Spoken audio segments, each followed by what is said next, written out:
to win. Right when I thought that nothing could be topped, something topped it. Then when I thought that couldn't be topped, Dom topped it. I'm walking off on that, brother. Dom. Dude, you damn near got a golden ticket for that, Dom. It was that bad. And by that bad, I mean that good. For the ones who get it done, Grainger offers supplies and solutions for every industry, as well as access to product experts ready to answer your toughest questions. Call or click Grainger.com or stop on by. See ya. You're in a 5-minute break.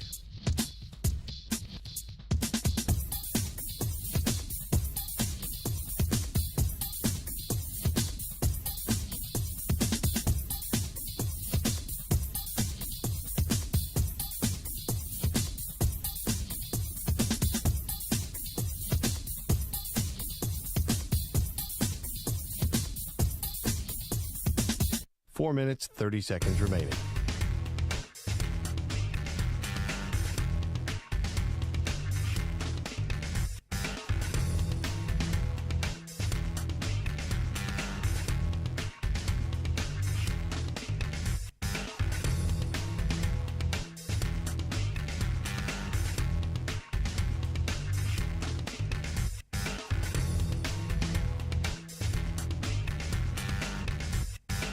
Four minutes remaining.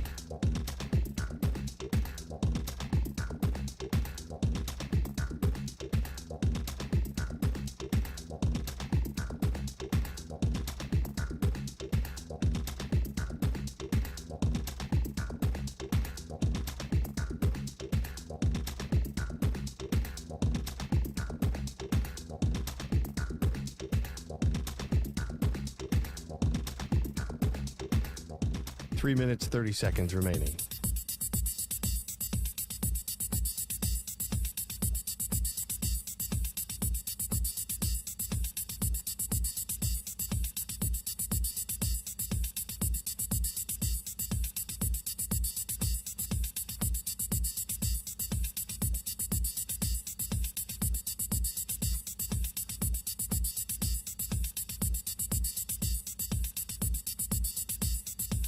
Three minutes remaining.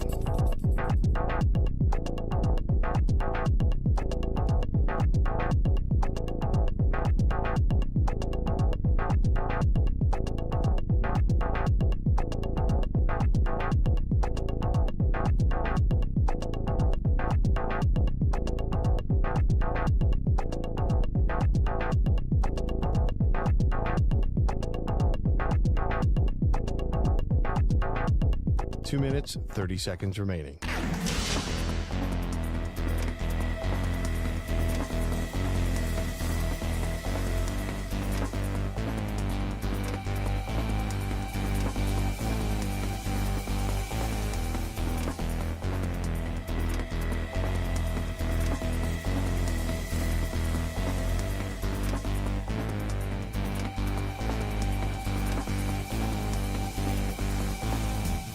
Two minutes remaining.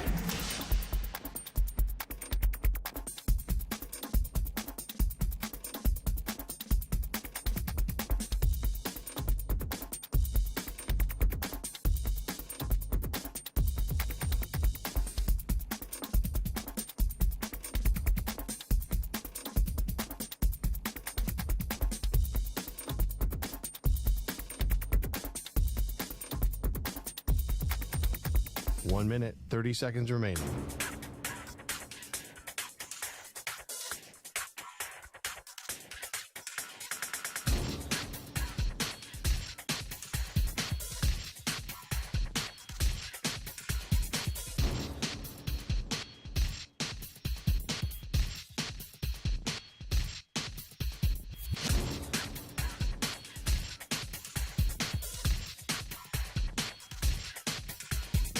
One minute remaining.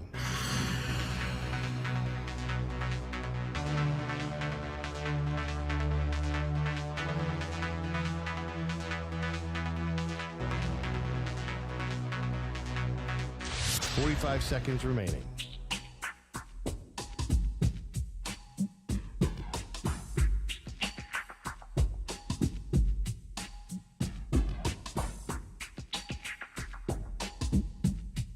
30 seconds remaining.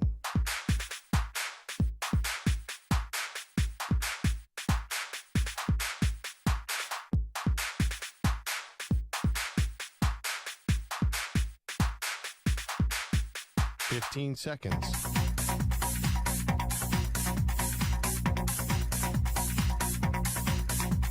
Break ends in 5 seconds.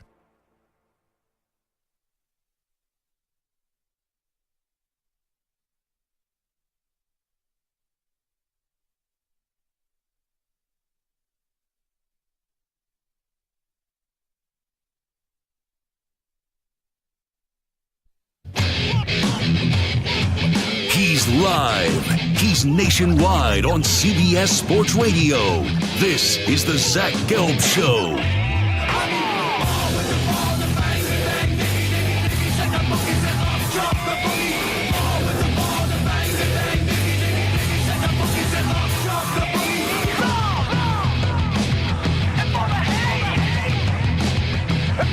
Here's your host, Zach Gelb. Live from the place you'll get out overly ostentatious studios of CBS Sports Radio here in beautiful New York City, sitting on top of the 10th floor, 345 Hudson Street. Welcome on in to a Wednesday edition of the Zach Gelb Show. I can't believe it's only Wednesday. I woke up today and I thought it was Thursday.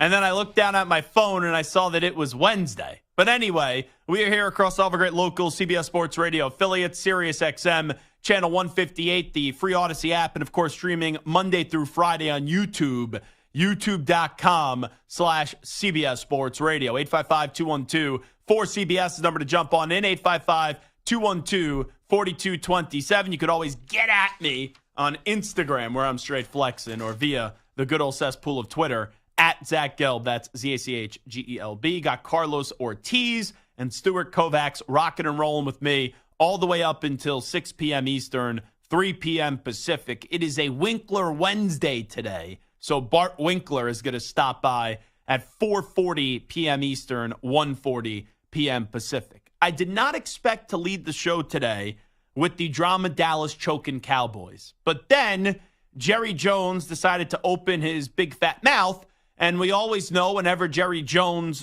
opens his mouth, he always says something. Sometimes you may not understand what he's saying, but this one was pretty damn clear.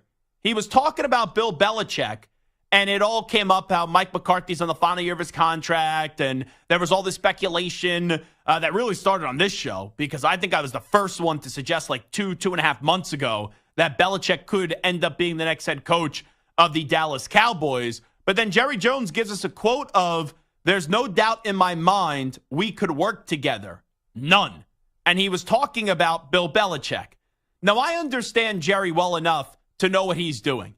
He is already rolling out the red carpet for the hoodie in Bill Belichick, because he knows down deep, even though he's bringing back Mike McCarthy, until proven otherwise, Mike McCarthy's going to win a bunch of games in the regular season, have double-digit wins. People are going to get sucked into the Cowboys hype, and they're going to say, oh, how about them Cowboys? Oh, the Cowboys are going to be a Super Bowl contender. And then they'll get into the postseason, and then smack, their season will be over, and they will continue to not reach an NFC title game. Forget about a Super Bowl, but they will continue to not reach an NFC title game, something they haven't done since the 1995 season. And then McCarthy's contract will be up.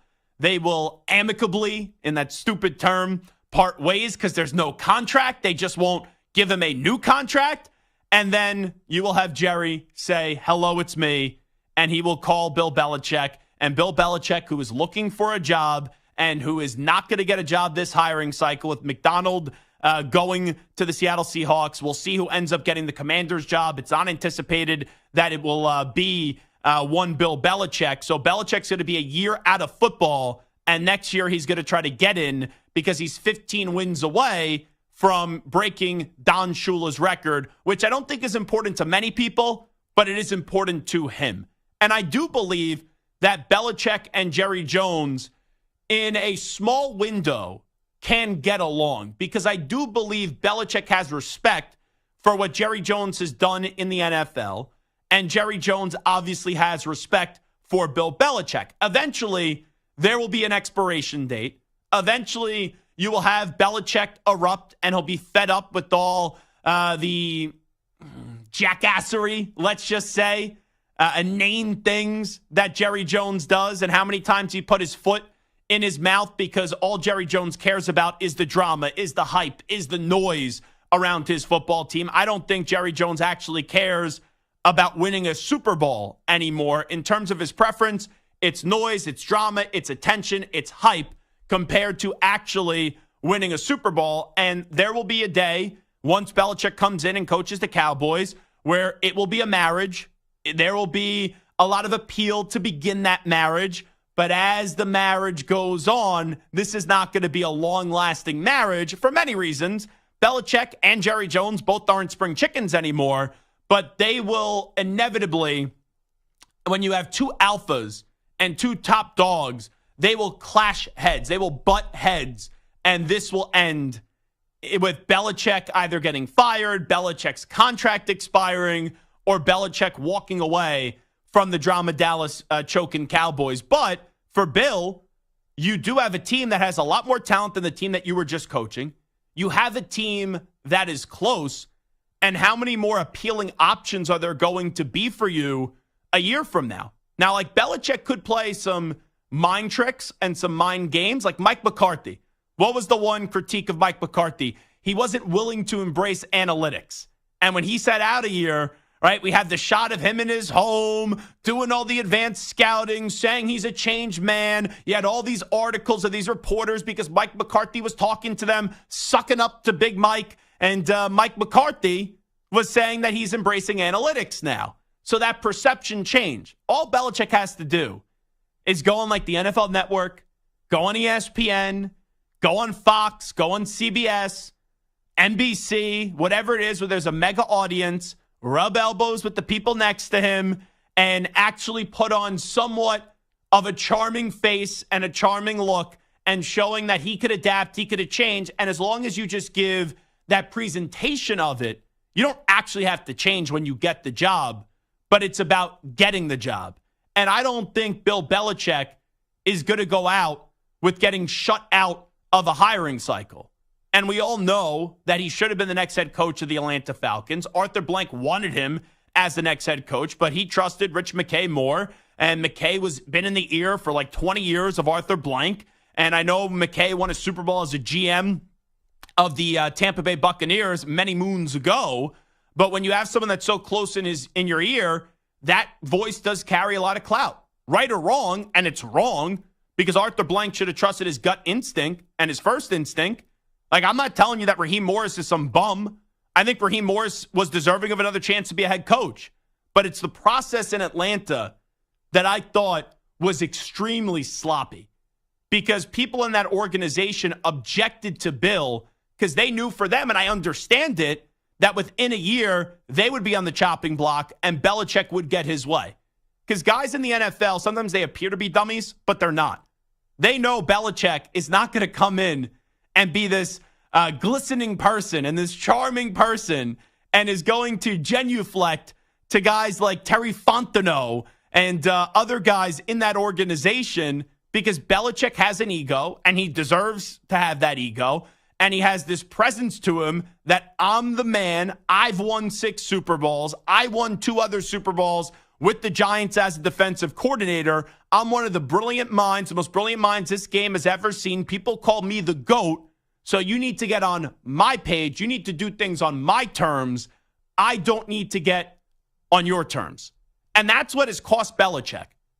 The reason why Belichick is no longer the coach of New England is because he didn't trust people on the offensive side of the ball. When he was backed into a corner after Josh McDaniels, and I know Josh McDaniels is the punchline to every joke as a head coach, but McDaniels, let's not forget, in Mac Jones year 1, they were in the playoffs. They were a double-digit win team. They were trending to being a solid, good team, a playoff contending team. And then McDaniels gets the job with the Raiders, and you elect to bring in your buddy Matt Patricia and Joe Judge to run the offense? Like, you want to tell me Belichick wanted to bring in Patricia to be the defensive coordinator, or be the linebackers coach or the defensive line coach. I'm okay with that. But to coach the quarterback and to coach the offense, I don't care that he had like some offensive role in 2003. It's one of the dumbest things I've ever heard. And I know Joe Judge has history as a quarterback, but in the NFL, this dude was a special teams coordinator and then had a year or two as a wide receiving coach before he was a failure and an absolute failure as the head coach of the New York Giants. And that's the problem with Bill. Bill was so stubborn. Bill didn't trust an offensive coordinator, so he did something that if you have a brain, you knew it wasn't going to work. Like Michael Holley, last year at the Super Bowl, came up to me, and he goes, I remember when there was speculation about Belichick turning the offense over to Patricia and Joe Judge. Because when we go to Radio Row next week, you'll see it. I'm very loud. My voice projects, if you can't tell. So when I'm in a convention hall and I do the open to our show, a lot of people hear me. Like our boss, David Mayernick, each and every year goes, man, I always love when you do the open at the Super Bowl because everyone turns around and they're like, who's this bloviating, loud jackass? Yes, hi, that's me, Zach Gelb. Nice to meet you. But he remembers Michael Holley. He remembered I was, I guess, going on a rant, surprise, surprise, tearing into Belichick for just this idea of trusting his young quarterback with Patricia and Judge. And I said from the start, it was never going to work. And that wasn't like, oh, pat me on the back, Zach, good take. It was just obvious. And I'm a logic guy. Like, you know right away if something sounds right and if something has a chance to work. Now, sometimes you don't think it has a chance to work and it ends up working. Well, then give credit to those people. But where Patricia and Judge's stock were and how important it was with not a lot of talent around him, it never made any sense to have those two guys be the guys to develop Mac Jones in a very crucial year. And that's what I was furious about. So I don't think Belichick's going to adjust. I don't think he's going to change much. But I do believe eventually he'll get another head coaching opportunity. And the one that I look at is Dallas. When you, think about Mike McCarthy. You know, I'm sure Mike McCarthy's just happy that he still has his job. And he knows that he's a lame duck coach. But you can't even enjoy a month of your offseason until Jerry Jones is already spewing, Bill Belichick and I have a great relationship. I have respect for him. He has respect for me. It's a lovely two-way street. All he did was roll out the red carpet and basically serve you the appetizers of what was going to be the main meal in 2025, and that's going to be Belichick eventually a year from now coaching this team. But he may actually not be the only, the Cowboys may not be the only NFC East team that's interested. I also read a report from Greg Bedard, who's covered the Patriots for a long time, and he was saying that the Eagles were very interested in Bill Belichick if they could not find a way to rectify things with Nick Sirianni. And Bedard even went as far to say he could be at the front of the line talking about the Eagles for Bill Belichick next year. Think about that. And you're already laying that foundation. And if the Eagles, I would love the NFL to give the Eagles the 4 toughest games to start out the year. Because then we'll find out how good of a coach Sirianni is. Because fans are furious that Sirianni's coming back, even though in 3 years he's made the playoffs 3 times. The first year he wasn't expected to, he did. The second year he got to a Super Bowl. And this year you start off 10-1 and you win one lousy game down the stretch. Yeah, you don't deserve to keep your job. When your locker room was a problem and you're not calling the offensive plays, you have no say in the defense, your locker room was a disaster and it was a cluster, you know what. And not only that, Sirianni is more of the coach that, yes, he's a player's coach. And I think you have to be a player's coach to have success moving forward in this league. But there's a difference in being a player's coach and a doormat. And it's abundantly clear that Sirianni is now a doormat, regardless of what the players say about him in that locker room. So you could have the Cowboys, the Eagles, all vying for the services of Bill Belichick next year. And you know what? We know the Commanders won't be in play because they're the one team that doesn't have a head coaching job filled right now. And they're going to be, I don't think it's going to be a David Tepper kind of situation where it's one and done like what he did with Frank Reich. Maybe it's going to be Dan Quinn. If it's not Dan Quinn, these are 3 hiring cycles where I had to hear how Dan Quinn is phenomenal and Dan Quinn's going to get another head coaching job and then he got shut out. I would guess right now that Dan Quinn's going to be the next coach of the Commanders, but we all thought Ben Johnson was going to be the next head coach of the Commanders. But don't rule out the Giants as well for Belichick. Because Daboll, coach of the year in year 1. Year 2, and I think it's because they didn't have a lot of talent, and they overachieved in year 1, the Giants regressed. But now if you regress and fall flat on your face again in year 3, the Mara family, even though they like Shane and Daboll, are going to have a decision to make. And this is for sure. You could argue that, Jerry Jones and Belichick won't work. You could argue Howie Roseman and Belichick won't work. But the Giants have a tremendous amount of respect for Belichick. And Belichick, even after losing twice to them in a Super Bowl, but during his time as their defensive coordinator, there has been rumors for years about how much Bill loves the Giants and how if Bill left New England, the one job he would want to go to in the NFL are the New York Football Giants. So it's already starting. We know Belichick, bearing some miracle here, we know Bill Belichick is going to be on the sidelines this year. And I'm not an NFL sideline. He is going to be doing TV in some capacity. But next year, you're already starting to see the market form, and it starts in the NFC East. The only question I'll just ask is this. Why is Jerry even bringing McCarthy back? You're not going to give him an extension. He's on the final year of his contract. You're already giving words of extolment to Bill Belichick. Why not just make the move now? Bill's available. Bill is there for the taking right now with no suitors. Say goodbye to Mike, pay him the final year of his contract, and get the Belichick era started right now. That's what I would do if I was Jerry Jones. But Jerry Jones just loves to play out the patience game, which a lot of people don't think he's patient. They think he's impatient. And he likes these contracts to run out, and then he could just part ways because there's no more commitment financially to these coaches. Where do you think Bill Belichick is coaching next year? Right now, I would list Dallas as the favorite. 855-212-4CBS, 855-212-4227.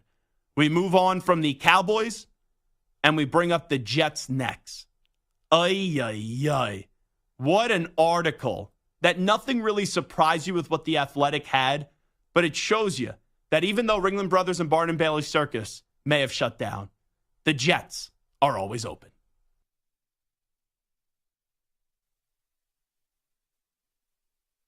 You're in a 5-minute break.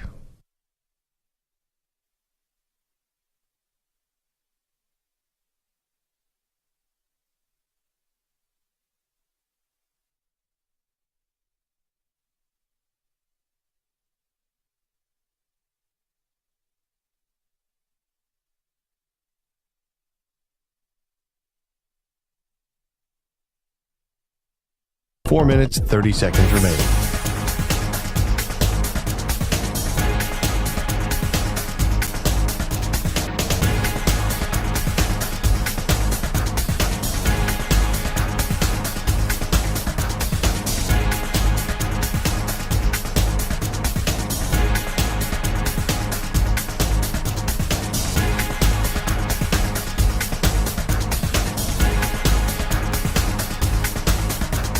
Four minutes remaining.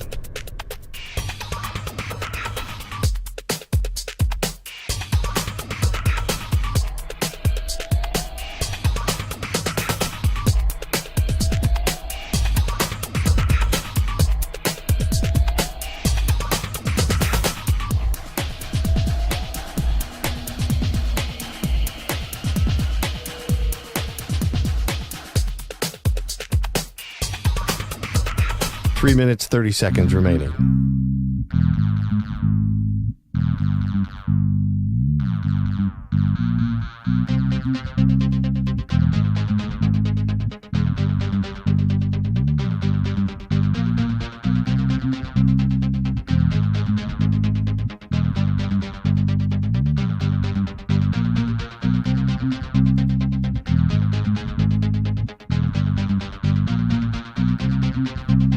Three minutes remaining.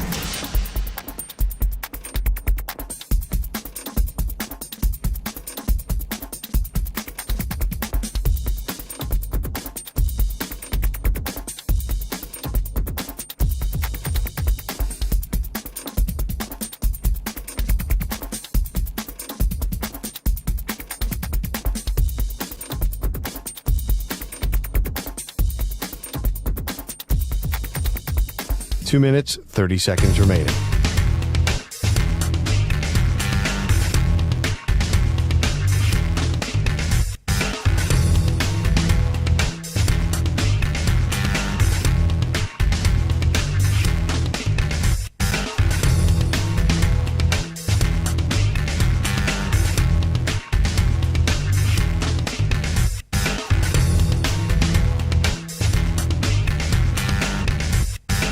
Two minutes remaining.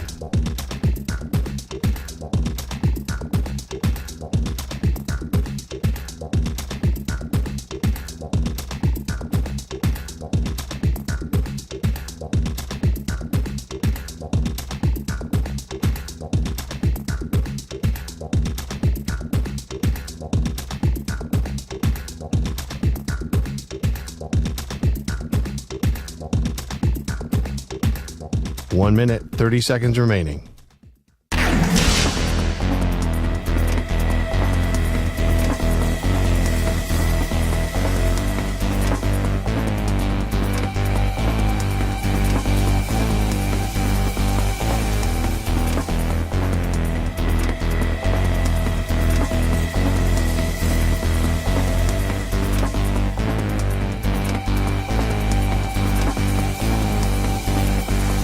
One minute remaining.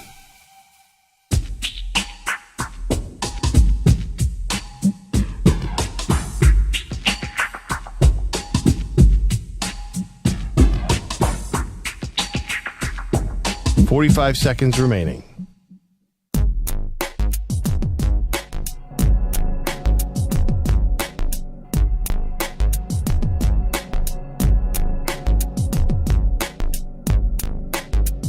Thirty seconds remaining.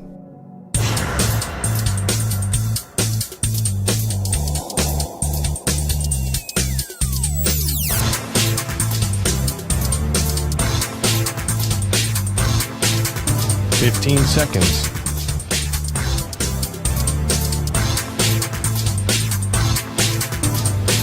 Break ends in 5 seconds.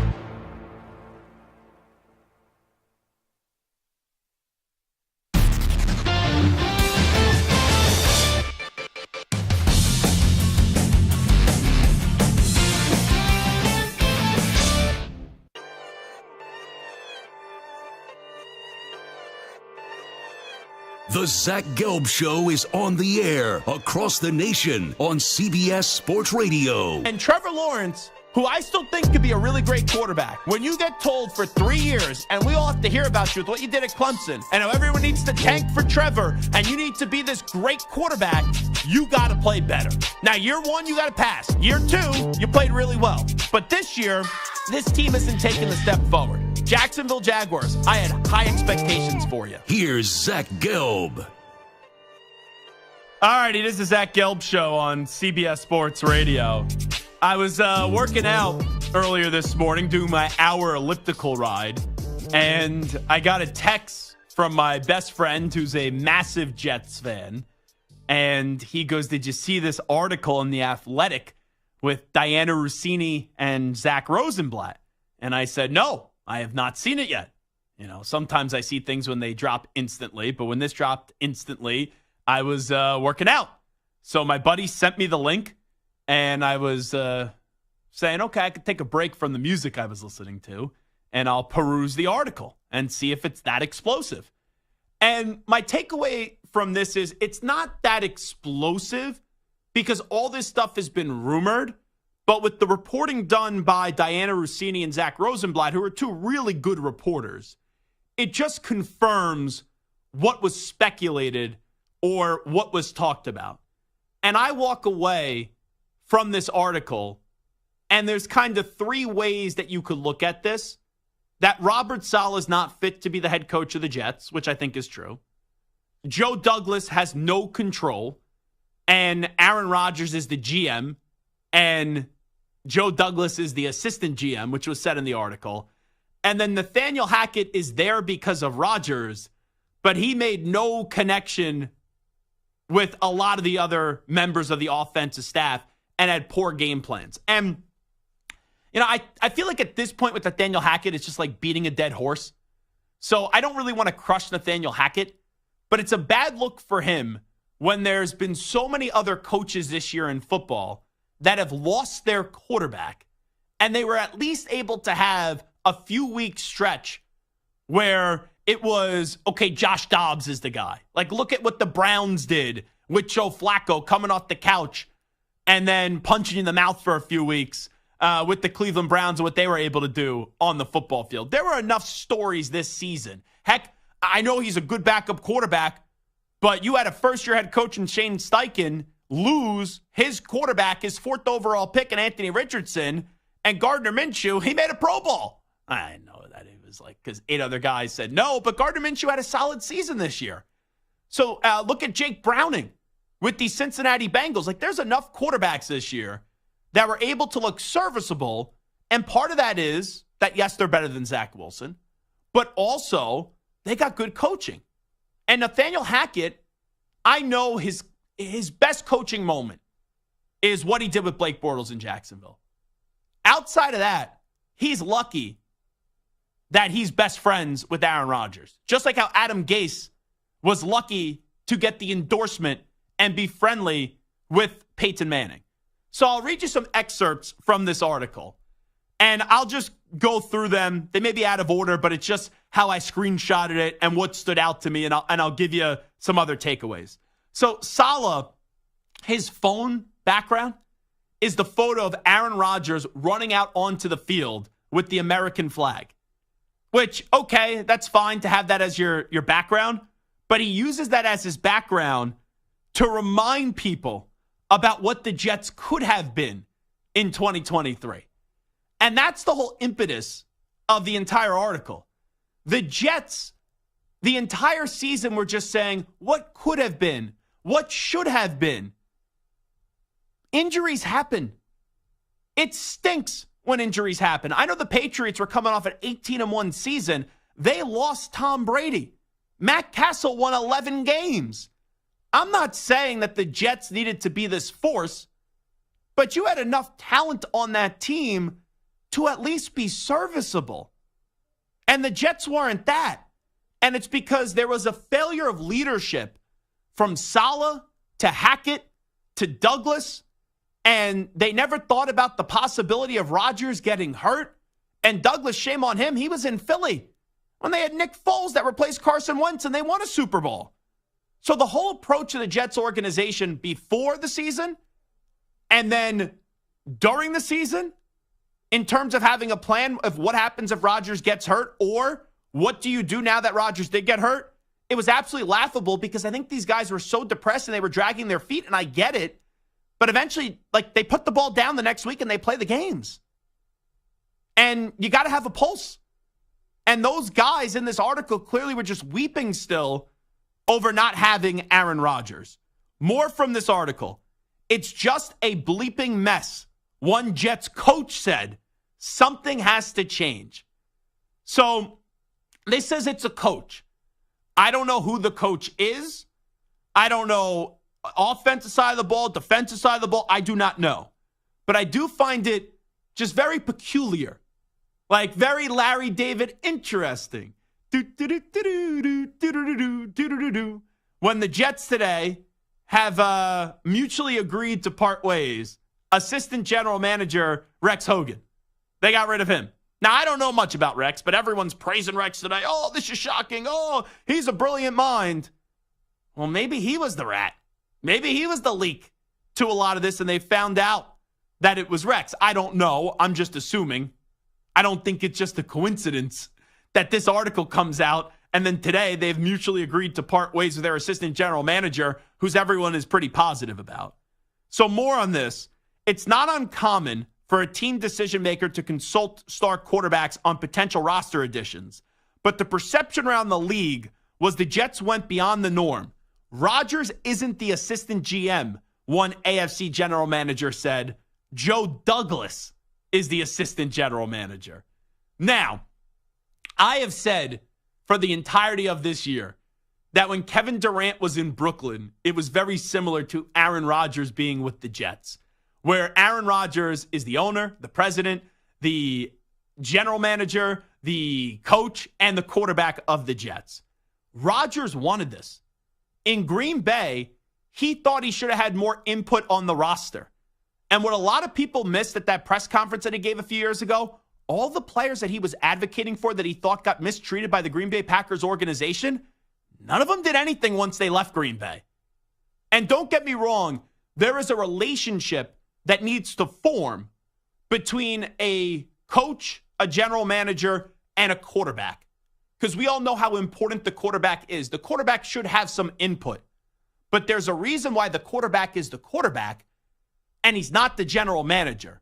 Because the quarterback isn't focused on building the 53. He's focused on what thinks he should get done to help him. And sometimes when you think you need someone because of familiarity in the past, it's not meant to be for the future. Allen Lazard was terrible this year. Randall Cobb was terrible this year. These are Rodgers guys that were only in New York because of Aaron Rodgers. Aaron Rodgers, the quarterback, is great. Aaron Rodgers, the general manager, is no bueno. More from this article. Nathaniel Hackett. Can I call him Nate Hackett? A lot of people call him Nate Hackett. All right, Nate Hackett. He struggled to adjust the offense to the team's new reality. This is after the Zach Wilson injury, the Aaron Rodgers injury. Multiple coaches and players described Hackett as lacking in attention to detail. For most of the season, Hackett would meet with offensive line coach and run game coordinator Keith Carter and passing game coordinator Todd Downing during the week, but wouldn't get together with the rest of the offensive staff until last minute of game prep. So you're basically forming a clique, and you're not using everyone's ability to work together in a tough, and I'll give it, it's a tough situation when you go from Rodgers to Zach Wilson, and you're just trusting the offensive line coach, who's also the run game coordinator, and then the passing game coordinator and Todd Downing. Everyone else in the offensive staff doesn't have a pulse. They can't provide input. They can't help Nate Hackett in putting the best version of the Jets offense on the field, and they don't get consulted until the last minute of game prep later in the week. That's a joke. So more with this. In the aftermath, or actually, let me go to this part, because this is with Saleh. Saleh's just not fit to be the head coach of New York. And the reason why is you can't be sensitive. I think Saleh has a great personality. I think Saleh is a nice dude. But as a head coach in New York, it takes a different type. This Jets team has been bad for a long time. The last time they really had any resemblance of success was with Rex Ryan, who was like an alpha. And look, they only got to 2 back-to-back AFC championship games, which is great for Jets standards, but the goal is to win a Super Bowl. But Saleh's too sensitive about what's being said about him. But behind closed doors, they talk about Saleh having such a positive energy and how it's positive vibes only. The vibes weren't always positive, especially when Saleh would see negative press reports. He would often bring up how in his mind the Giants don't get as much negative coverage as the Jets, calling it unfair. Think about that. He is complaining about the media coverage of the Jets and how it's unfair to what the Giants were doing and why there was no coverage there. Like, I dragged John Mara for years on national radio, and people have locally as well. The Giants have been a joke as well. But what? Because you're being a joke? It's, wah. You know, the Giants are getting a pass. Give me a break. In the aftermath of Rodgers' injury, Saleh beamed his bad luck. Throughout his tenure, he often wondered out loud if he was doomed to the same fate as Vic Fangio, a brilliant defensive coach cursed by misfortune at quarterback. And it goes on to say that Saleh would research a list of great coaches and what their records were.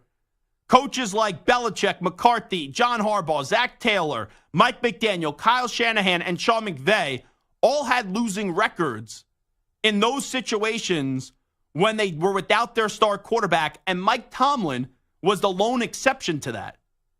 That became Saleh's battling cry as the Jets' losses piled up and the criticism mounted. What do you expect? We lost Aaron Rodgers. As the Jets lost games and struggled to score points, job security seemed to be Saleh's primary concern. he wished Johnson or Rodgers would publicly endorse him for 2024. I'll read you one more because this is just the gift that keeps on giving. That sent Saleh into a tailspin. The coach held a meeting with the staff 2 days later. This is when they wanted Zach Wilson to play, and the report came out that Zach Wilson said he doesn't want to play, and there was some leak, some rat in the organization. That sent Robert Saleh into a tailspin. The coach held a meeting with his staff 2 days later where he asked the leaker to reveal himself. According to multiple people in attendance, if you come forward now, you won't get in trouble, he told them, while threatening to take their cell phones. Staffers were bemused by Saleh's obsession with the Wilson story and his reaction to it. Let me just be abundantly clear here. Robert Saleh is a nice guy. Robert Saleh was a good defensive coordinator, but he will fall into the long list of people that are just not fit to be a head coach, and especially not fit to be a head coach with the New York Jets. To turn around a franchise that has been so putrid like the Jets, you got to have some Dan Campbell in you, where you're a player's coach, but you're not sensitive to the criticism, and you got thick skin. Robert Saleh doesn't have thick skin. He doesn't trust his coaching staff. There's no order in that locker room. And quite frankly, he's a nice guy that the players like, but he's not respected. He's a doormat. These players run all over him. And this guy is more concerned about why the Giants don't get as much coverage as the Jets when they're just as embarrassing. That's what you're complaining about? Or I'm going to look at all these other coaches and what their record was without their star quarterback. How about you control your own situation? Oh, I need Woody Johnson and Aaron Rodgers to give me an endorsement. You don't get concerned publicly with your job security, even if you're feeling it internally. Woody Johnson, I'll give you free advice. Robert Saleh is not that dude. And you need someone like Dan Campbell. And there's a guy out there that could change the Jets, and he's Mike Vrabel. I would fire Saleh today, and I would hire Mike Vrabel tomorrow. But the Jets will drag their feet. They will genuflect to Aaron Rodgers, and that the hope of Aaron is going to change them in 2024.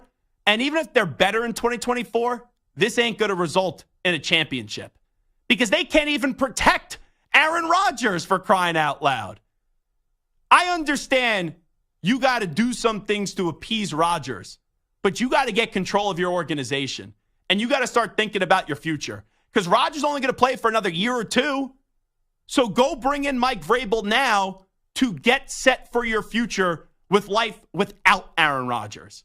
Because Rodgers with Saleh isn't going to win you anything. It is the Zach Gelb Show on CBS Sports Radio. We will take a timeout. When we come on back, looks like Tommy Brady is replacing Greg Olsen in the broadcast booth. Surprise, surprise. What is the best broadcast booth in the NFL currently? And do you have any problem with Brady usurping Olsen? We'll get into that on the other side. Update time first. Here's the Yak Man, Rich Ackerman. CBS Sports Radio. Sports Flash. And it's sponsored by Progressive Insurance. Drivers who switch and save with Progressive save nearly $750 on average. Call or click today to find out if they can save you hundreds on your car insurance. Gerard Mayo held the title of NFL's youngest head coach for about 2 weeks. Mike Macdonald can now stake that claim. The 36-year-old Ravens defensive coordinator is the new head coach of the Seahawks, reportedly getting a 6-year deal. Baltimore allowed an average of 16.5 points a game this year, had the most sacks with 60 and takeaways with 31. It's reunion night in the NBA. Kevin Durant returns to Brooklyn with the Suns, and in Portland, Damian Lillard is back for the first time since the deal late in the summer that sent him to Milwaukee. The Bucks are currently 32-15, but lost their first game under new head coach Doc Rivers. The Timberwolves lead the West by just a half game over Denver. Minnesota will host the Mavericks, while the defending champs go for their third straight against the Thunder, who are another half game back and have dropped their last two. I'm Rich Ackerman. Jim Rome here, Thursday in the Jungle. Raiders quarterback Brian Hoyer and Tennessee men's basketball coach Rick Barnes. Plus, what's your beef? See you noon Eastern, 9 Pacific.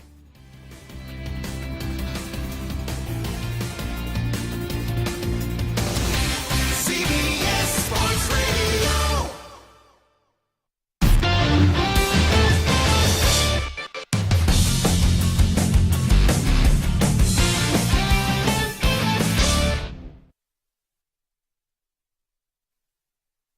You're in a 5-minute break.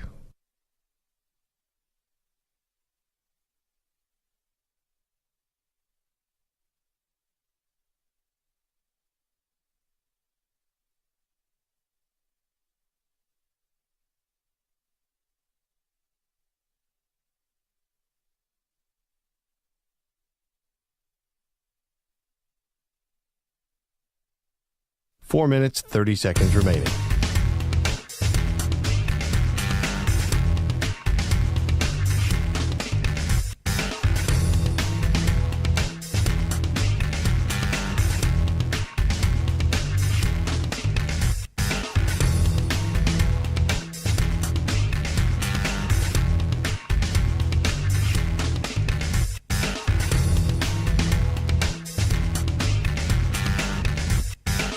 Four minutes remaining.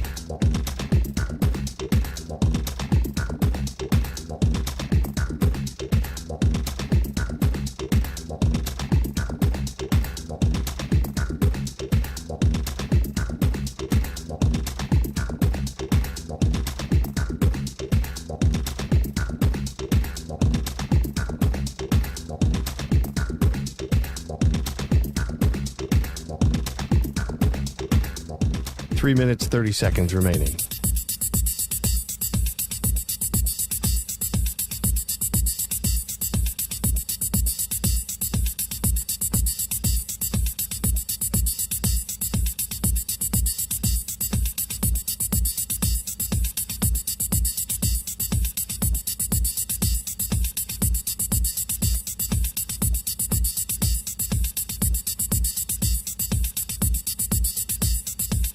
Three minutes remaining.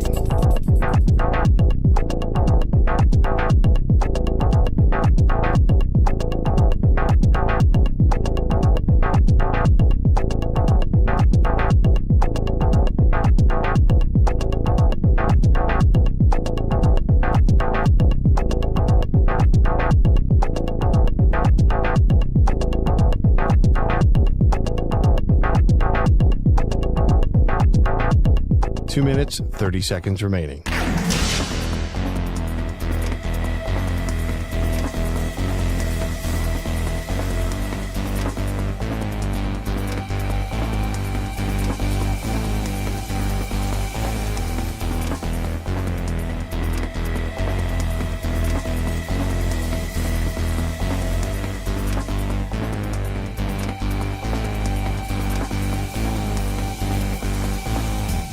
Two minutes remaining.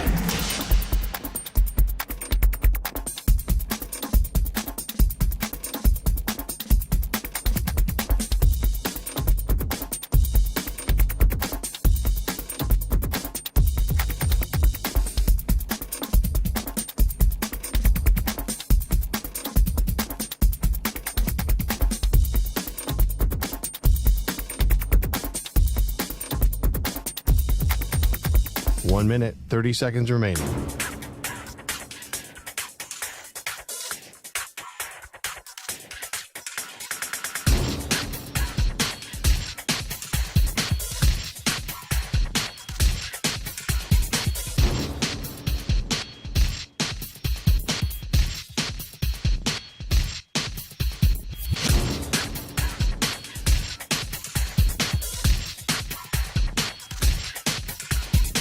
One minute remaining.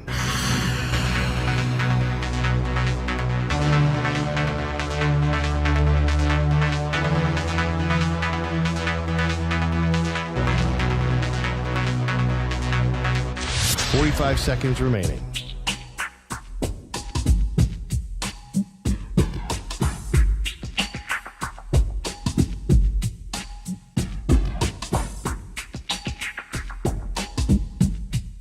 30 seconds remaining.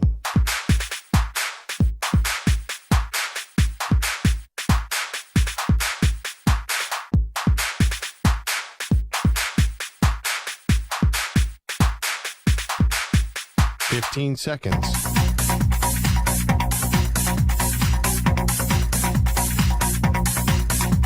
Break ends in 5 seconds.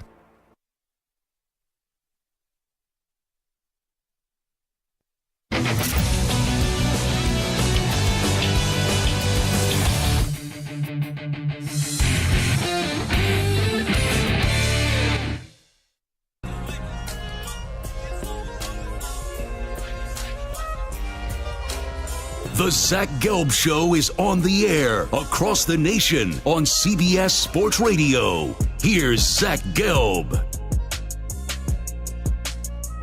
All righty, it's time to Ask the Pros, where you, the listener, gets to ask us the question. It's brought to you by O'Reilly Auto Parts. Simply tweet your question at CBS Sports Radio or at Zach Gelb using the hashtag Ask the Pros. Be listening later in the show when we might answer your question. Think O'Reilly Auto Parts for all your car care needs. Get guaranteed low prices and excellent customer service from the professional parts people at O'Reilly Auto Parts. So Tom Brady was doing the media rounds yesterday, and he talked how much he is diligently preparing to be on the Fox broadcast team next year.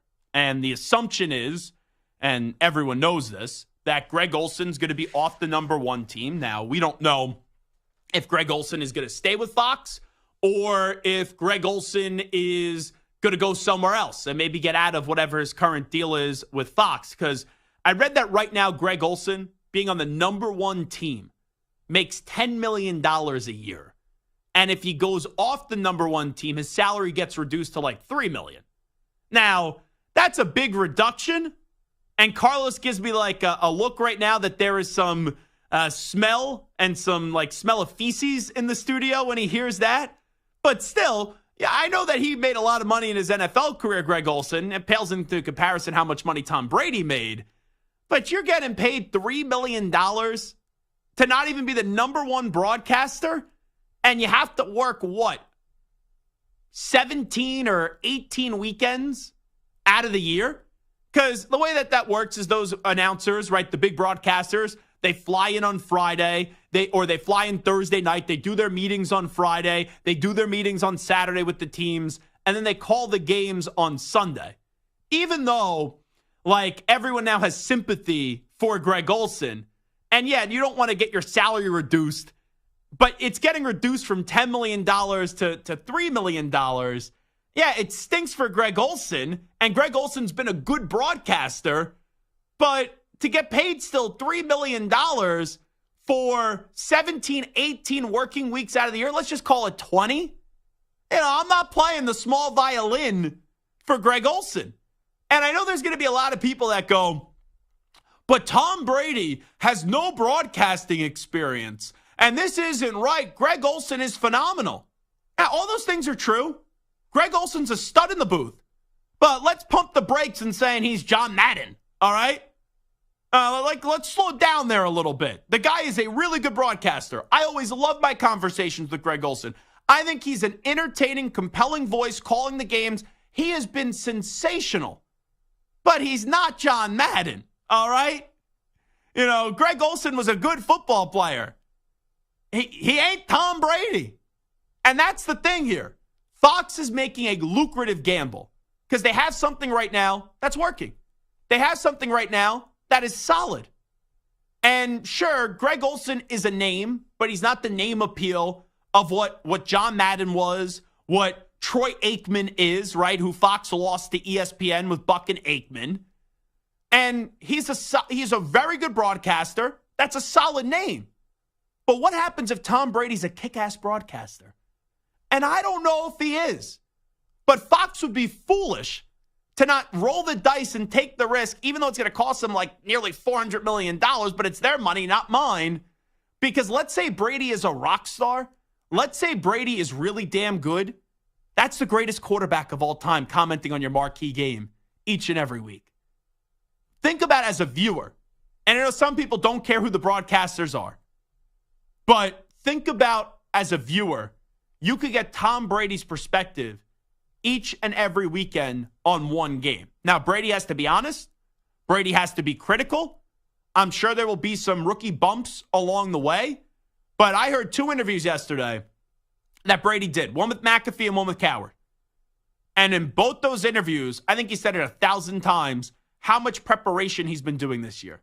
They've been doing mock broadcasts, Kevin Burkhardt and him together.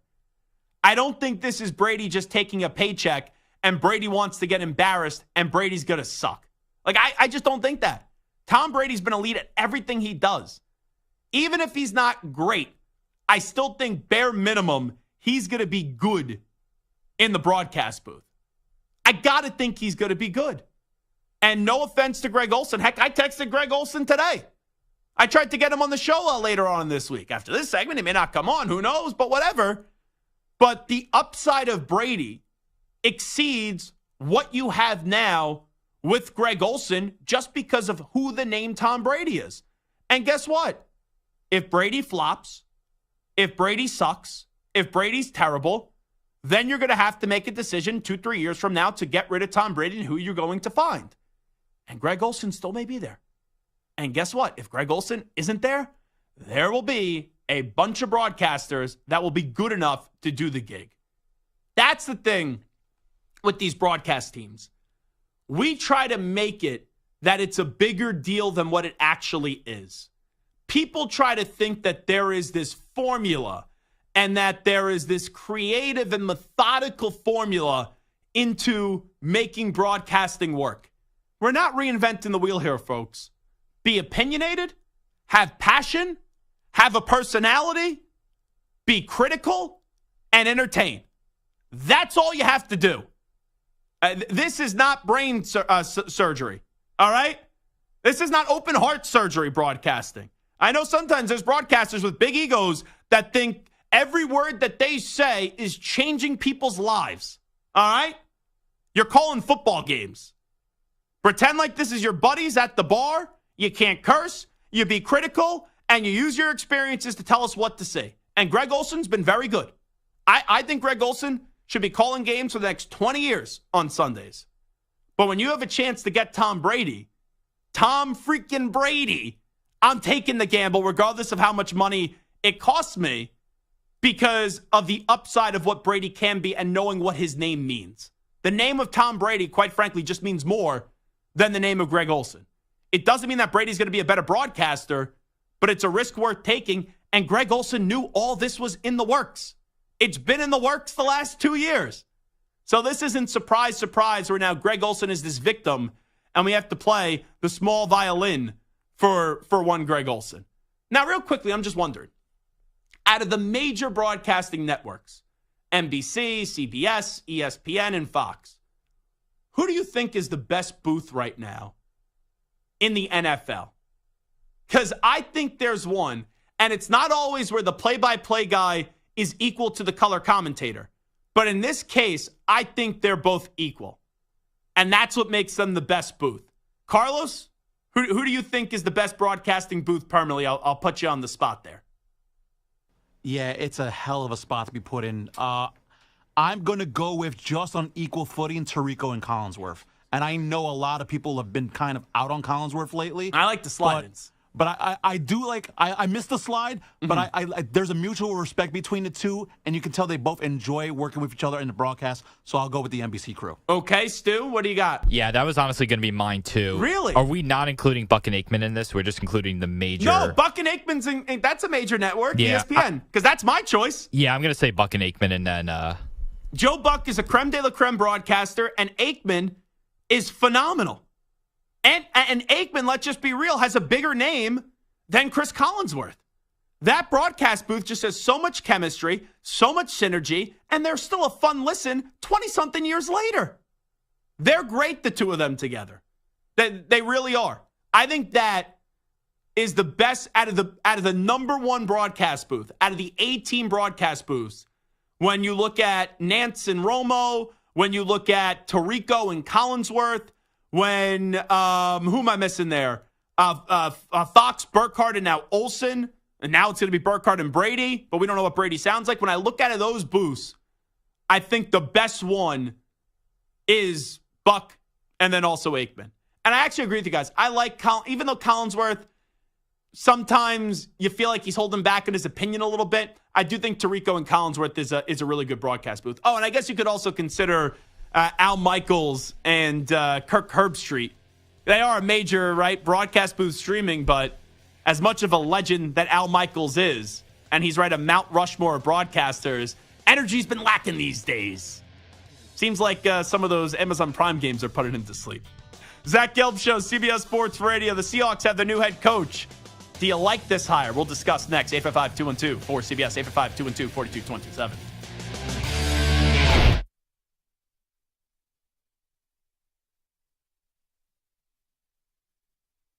You're in a 5-minute break.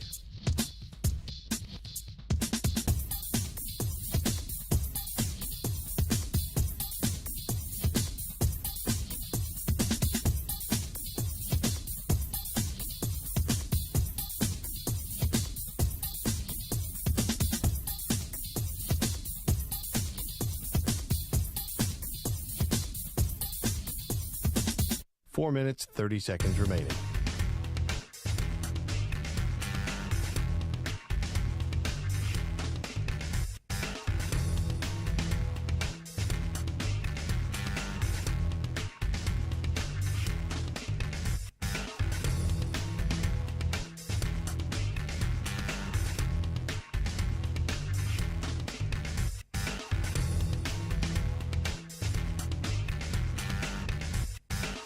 Four minutes remaining.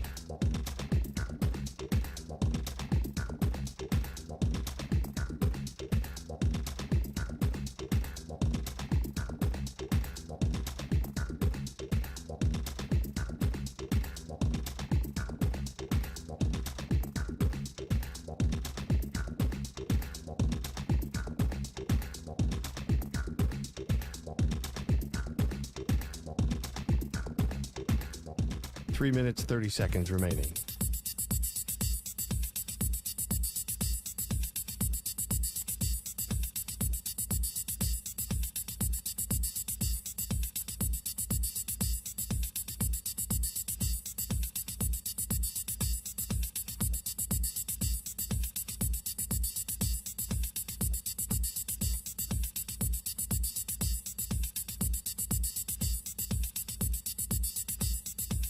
Three minutes remaining.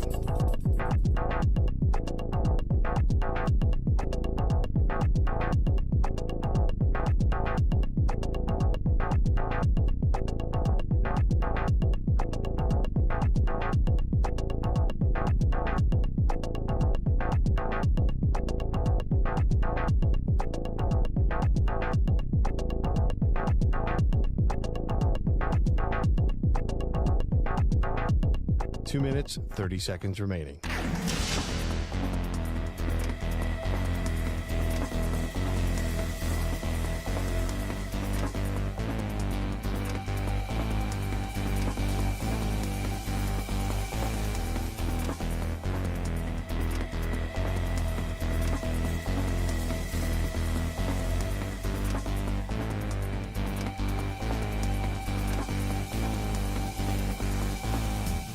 Two minutes remaining.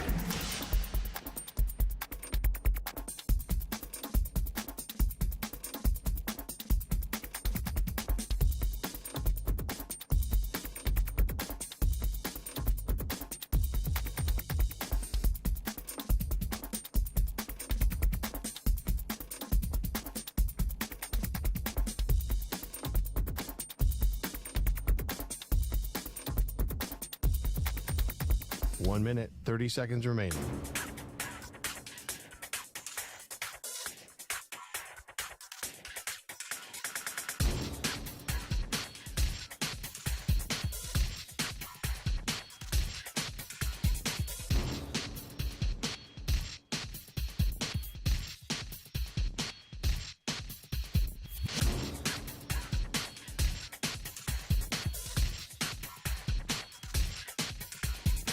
One minute remaining.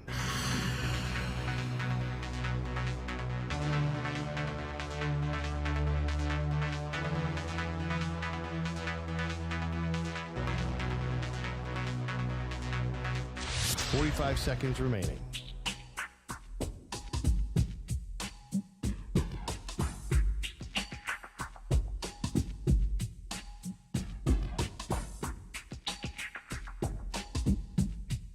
Thirty seconds remaining.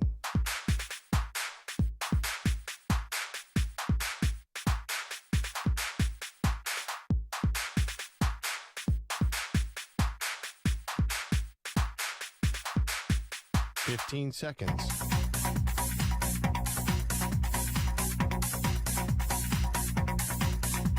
Break ends in 5 seconds.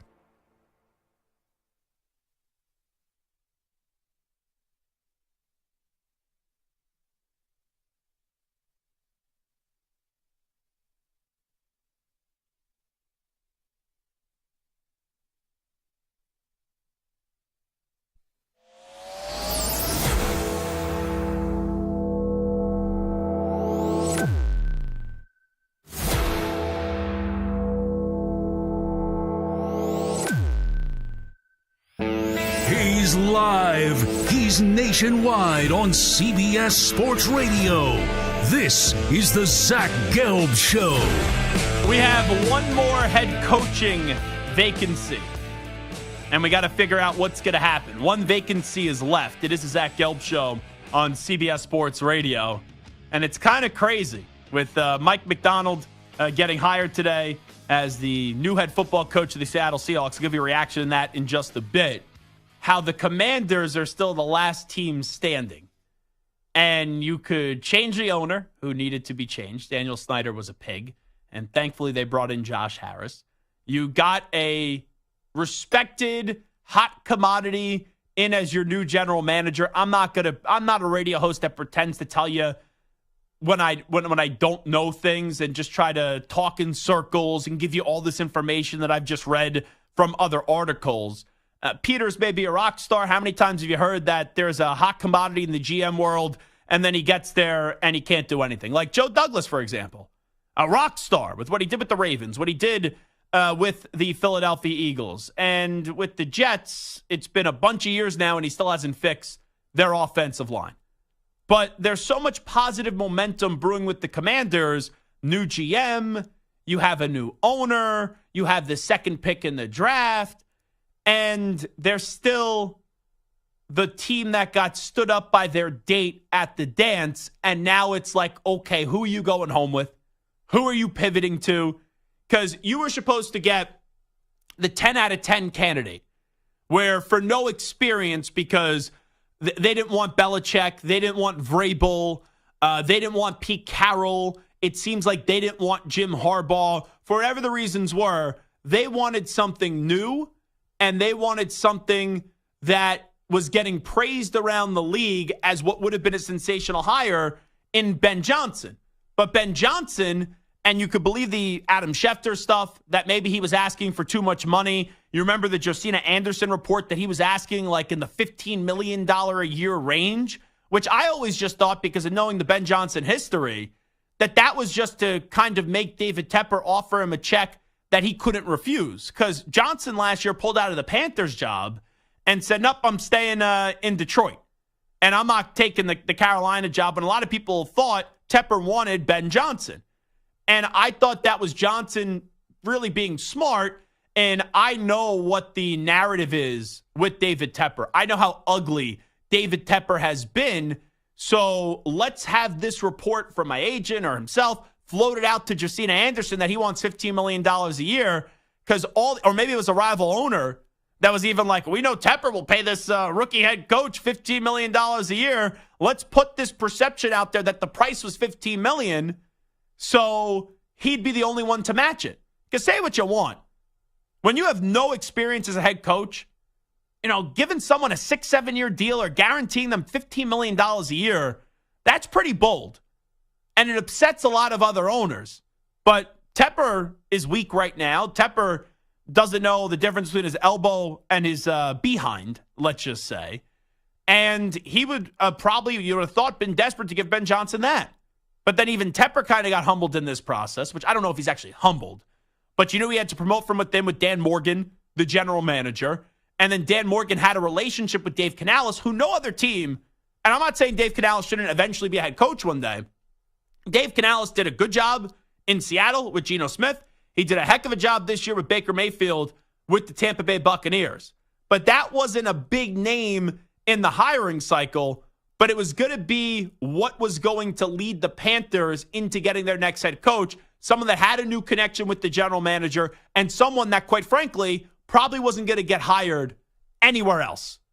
So I can't really crush the Panthers hire, because knowing how they're graded on a scale, the Tepper scale, their moves may not work, but it's the best what they could do with the crappy situation. So you go back to the Commanders, who we all thought it was going to be Ben Johnson.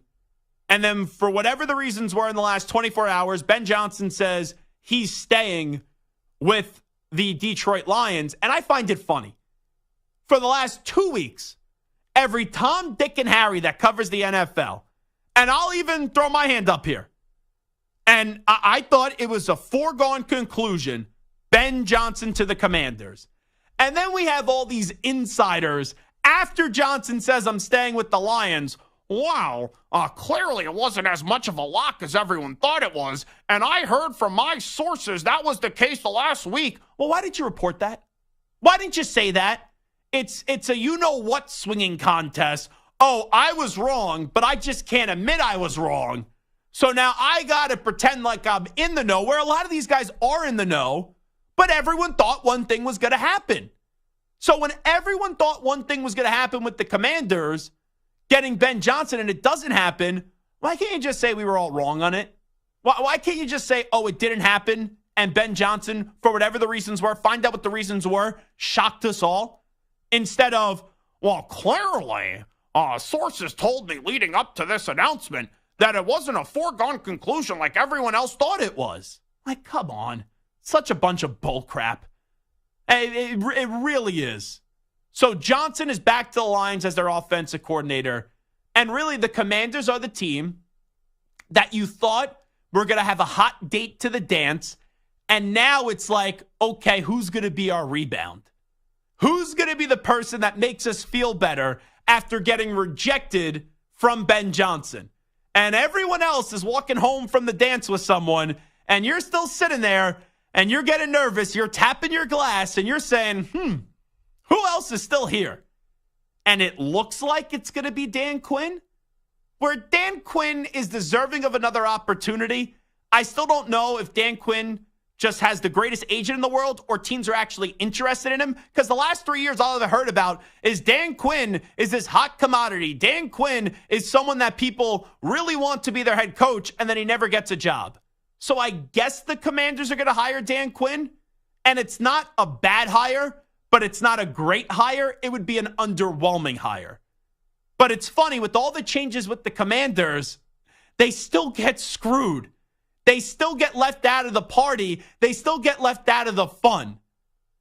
And maybe that hire will end up being the right hire if it's Dan Quinn or somebody else. And maybe Ben Johnson will end up being some bum as a head coach. But it is wild that the Commanders are the last team standing, and it seems like they don't have a damn clue where they're going to pivot to, because everyone thought that Ben Johnson was going to be the next head coach of this team. So that leads us to Seattle's hire of Mike Macdonald. I think this is one of the surprise hires of the coaching carousel.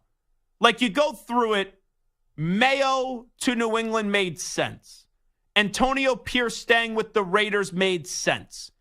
Canales was somewhat surprising, but when I heard he got a second interview and you had the Morgan link, I tweeted this 3 days before he got the job. I go, that's going to be the guy that they have to settle on.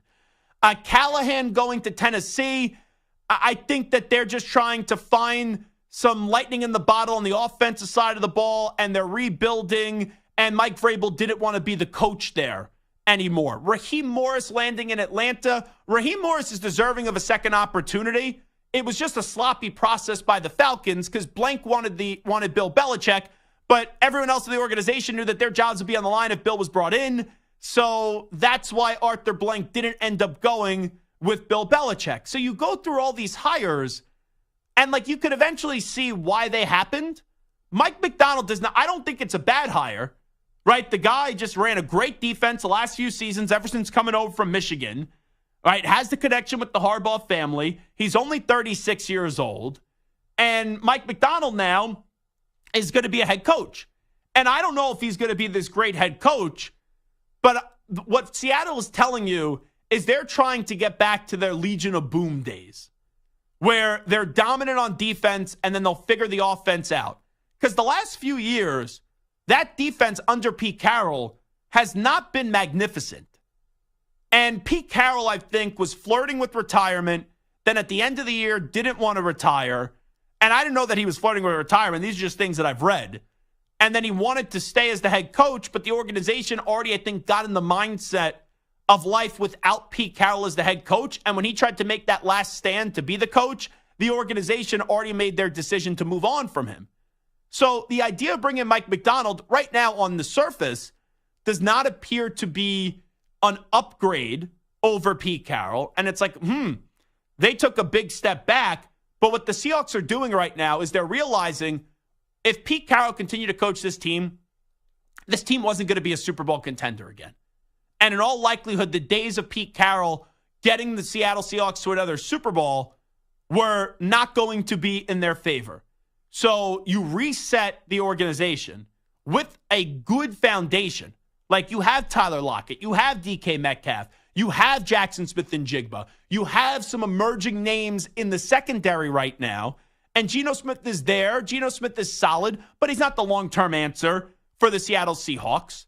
You know, if he could stay healthy, Kenneth Walker, I think, is going to be a good back in this league, and he's my favorite running back out of his draft class from 3 years ago. But McDonald is someone that's young.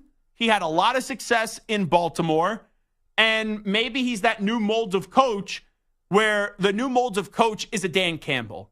It's a DeMeco Ryans. It is a player's coach who isn't a doormat. And that's young, and that could galvanize a locker room. And I'm okay, right, with the defensive hire. Because now everyone tries to go offense, offense, offense. Look at some of these hires from the last cycle. Like Dan Campbell, Antonio Pierce. You go on now, Mike McDonald, DeMeco Ryans. You don't need to be the brainiac offensive coordinator to get a head coaching job. Like Sean McVay was born to coach. Hey, Sean McVay worked. I'm not crapping on offense. I'm not telling you don't hire an offensive-minded guy. And I know that Dan Campbell was a tight ends coach because he played tight end, but no one was hiring Dan Campbell because they thought he was a wizard on the offensive side of the ball. But those guys like Pierce and like Mayo and DeMeco Ryans and Dan Campbell, that's kind of the new mold. And I know Mike McDonald was not like a former player like those guys. Like, yeah, sure, he played his college ball at Georgia, but no one really remembers Mike McDonald as a football player. So, and you know, I don't even think he coached. I don't think he played at Georgia. I think he was just a student at Georgia. I got to double check on that, but he's not remembered for anything that he ever did on the field as a player. But a guy like that can still work. But that's kind of the new mold of coach. It's one of those guys that are a leader of men. My way or the highway doesn't work. And now you're a player's coach, but you can't be a doormat. And I can't stress that enough. Guys like Robert Saleh, doormat. Nick Sirianni's had a lot of success, doormat. Those guys don't last long in this league. So I know it's not the best radio take in the world, but the Mike McDonald hire is, on the surface, I think it will get praise. I don't think a lot of people saw this coming up until this week. He clearly has had success in college and in the NFL. And, you know, he went from Baltimore to Michigan, then back to Baltimore. And he has a little college background at Georgia. And I think this is one of those hires that I don't think will get universally praised. Like, it will get praised, but I don't think it will be universally praised. But for Seattle, it kind of brings them back to their roots and resets them with the younger coach. Now, ultimately, you're going to have to win games. Ultimately, you're going to have to succeed. And if you go 6 wins, 7 wins, and 6 wins, you'll be out of a job 3 years from now. But at first, when they got rid of Pete Carroll, I was like, don't really like it. Now, knowing where Seattle was and thinking about it more, and where Seattle was never going to get back to another Super Bowl under Pete Carroll, and they were just going to be stuck as being a good team that's in the playoffs, out of the playoffs, and in the playoffs, out of the playoffs, the idea of this hire is the right hire. We'll ultimately see, though, if it will end up working. So the Commanders are the lone job still available. And I guess it's going to be Dan Quinn. But what a fascinating hiring cycle this is. Harbaugh gets a job with the Chargers. Belichick shut out. Vrabel, for now, shut out. Like, Commanders, what are you doing? Go get Vrabel. Like, you just lost out on Ben Johnson. Why wouldn't you go try to get Mike Vrabel, who's established in this league? And no one's going to look like, you bring in Dan Quinn, it's like, yeah, okay, yeah, fine. Yeah, it's fine hire. But it's underwhelming from what you were trying to sell your fans. You bring in Mike Vrabel, I would argue the case, I'd rather have Mike Vrabel than Ben Johnson. That's me. I think you would do a great 180. You'd be going home, right, with the smoking hot date at the dance after you were just heartbroken thinking that your hot date broke your heart at the dance. But now it's like you could maybe do better, but it seems like the rebound here for the Commanders is going to be like, all right, fine, appealing, but you know that this is not the one for you long term. All righty, we react to the coaching cycle, 855-212-4CBS, 855-212-4227. We'll take a timeout. When we come on back, we'll update you some of the biggest stories in the world of sports with some audio. We call that segment the News Brief. Bart Winkler still will join us 30 minutes from now on a Winkler Wednesday. And then at 5:20 p.m. Eastern, 2:20 p.m. Pacific, a late addition to the show. Former 3-time Pro Bowl linebacker, 2-time All-Pro in Chad Brown is going to stop by in the final hour of the extravaganza. Coming on back. You're in a 5-minute break.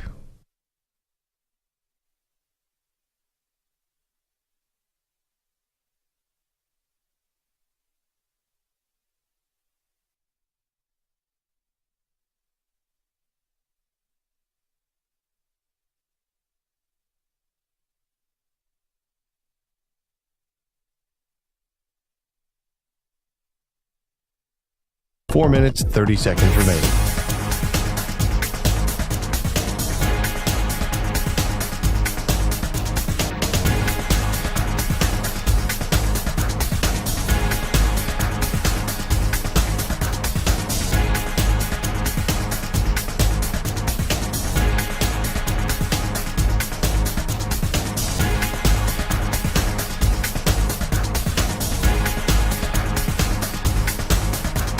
Four minutes remaining.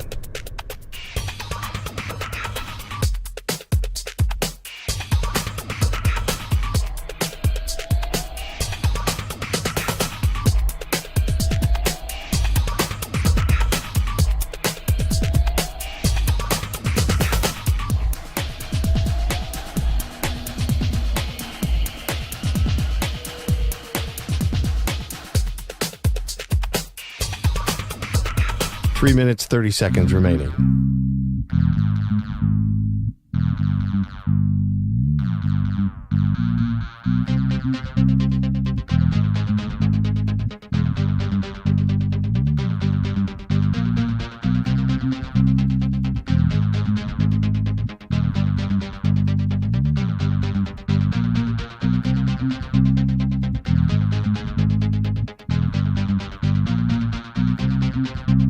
Three minutes remaining.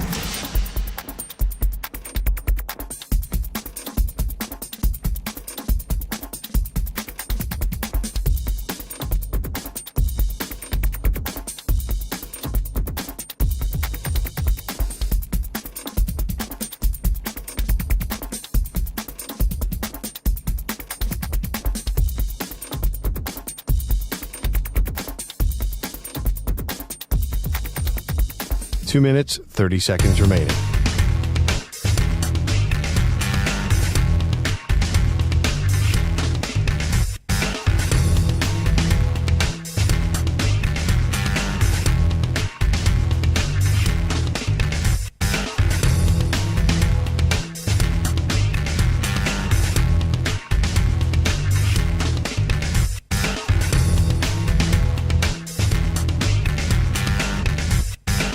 Two minutes remaining.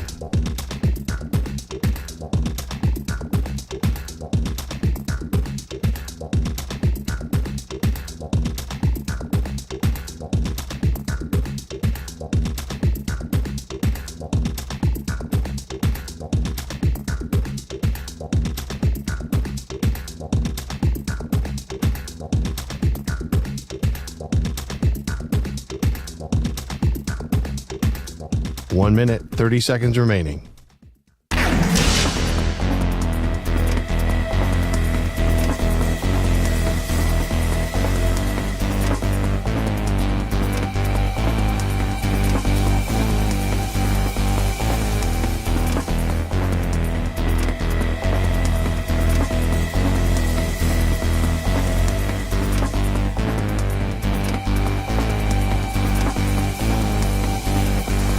One minute remaining.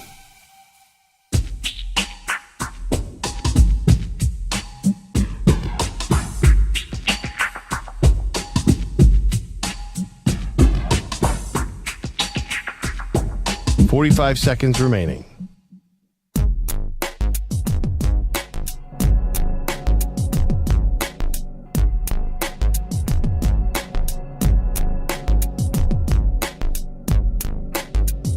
Thirty seconds remaining.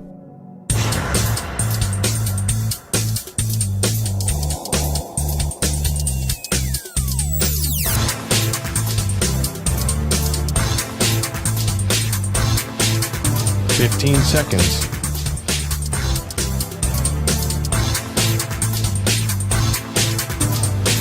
Break ends in 5 seconds.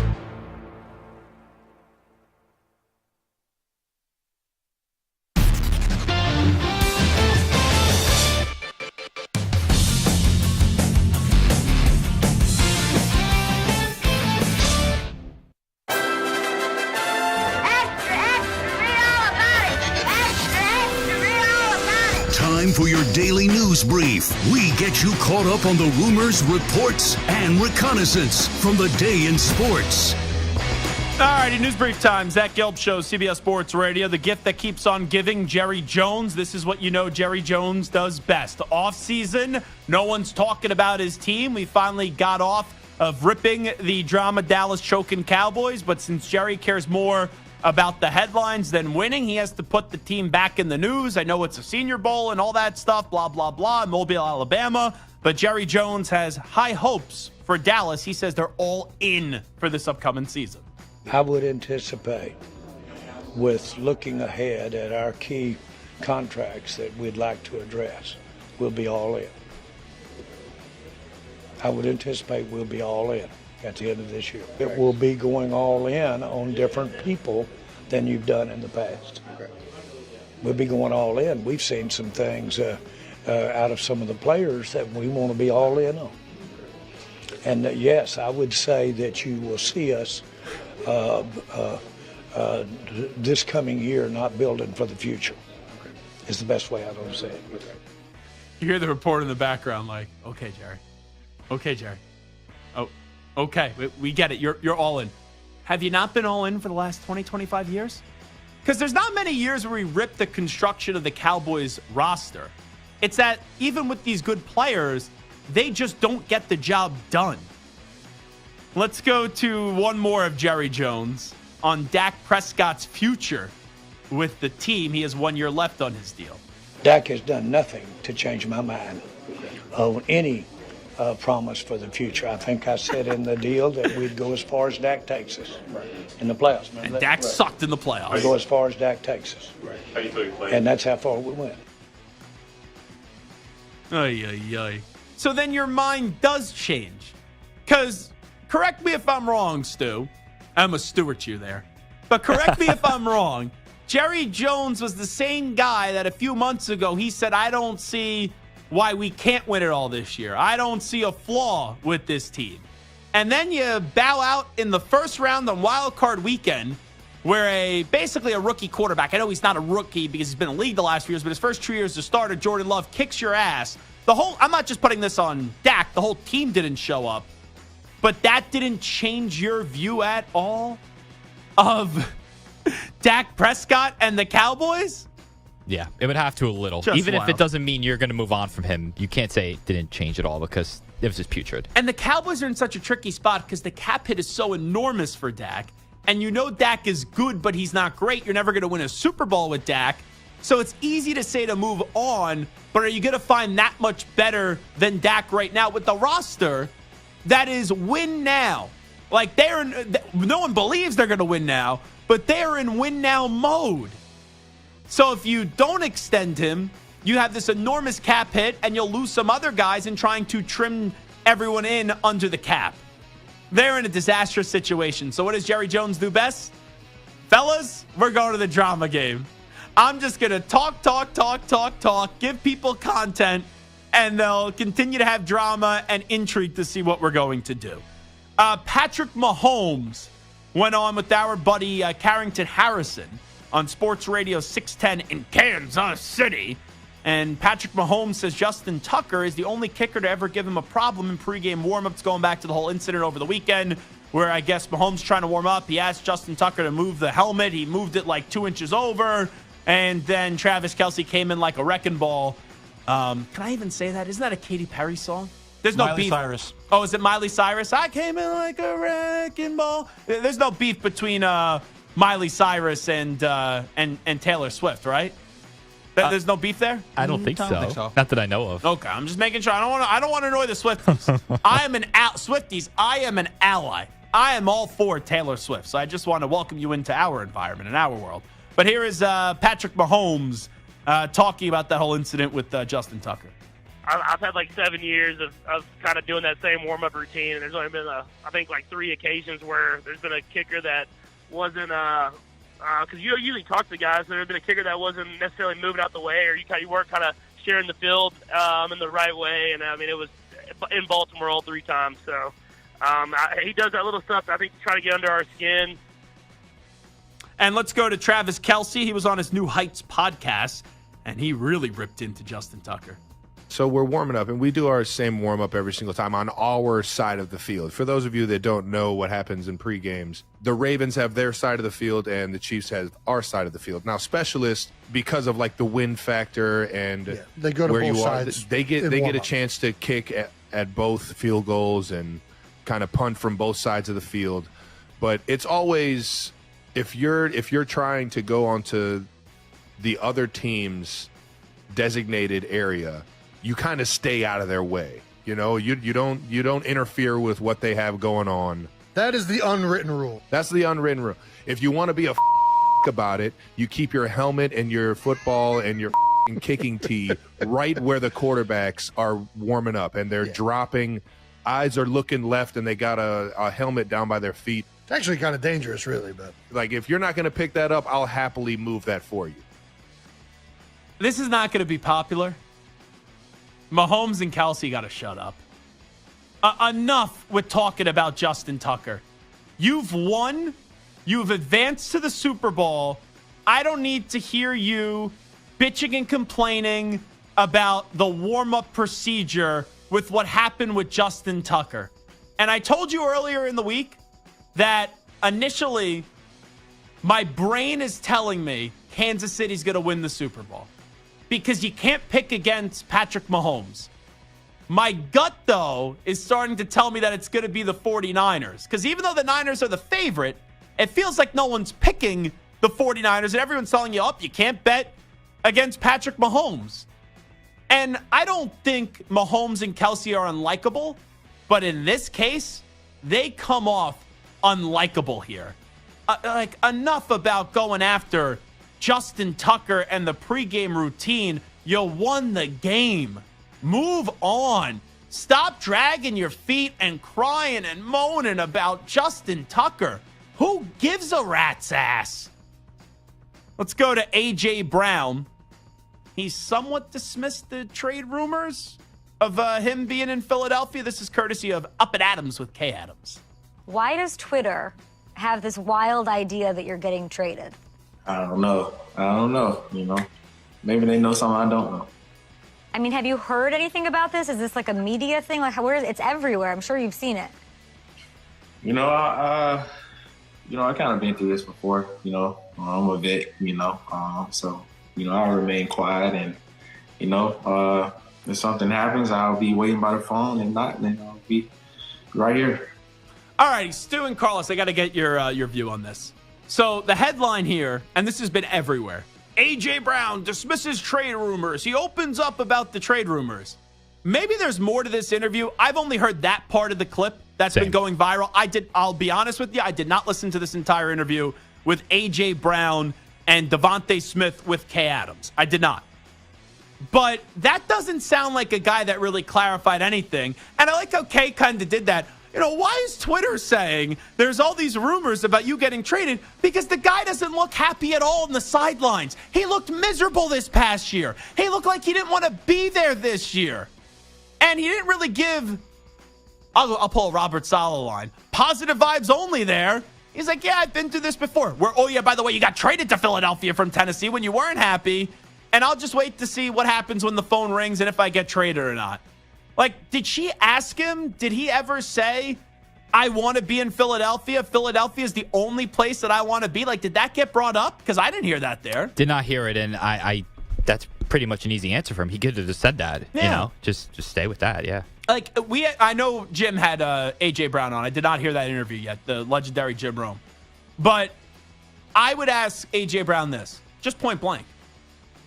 Do you still want to be in Philadelphia? Are you happy in Philadelphia? Because it looked like you weren't happy at times this year. And then let him respond to that. But I wasn't the one doing the interview.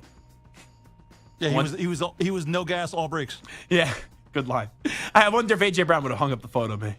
Here is Stephen Jones. I feel like they have Jerry Jones speak, and then they're like, Stephen, you speak. You clean everything up. Here is Stephen Jones. He knows they need to prove themselves, the Cowboys.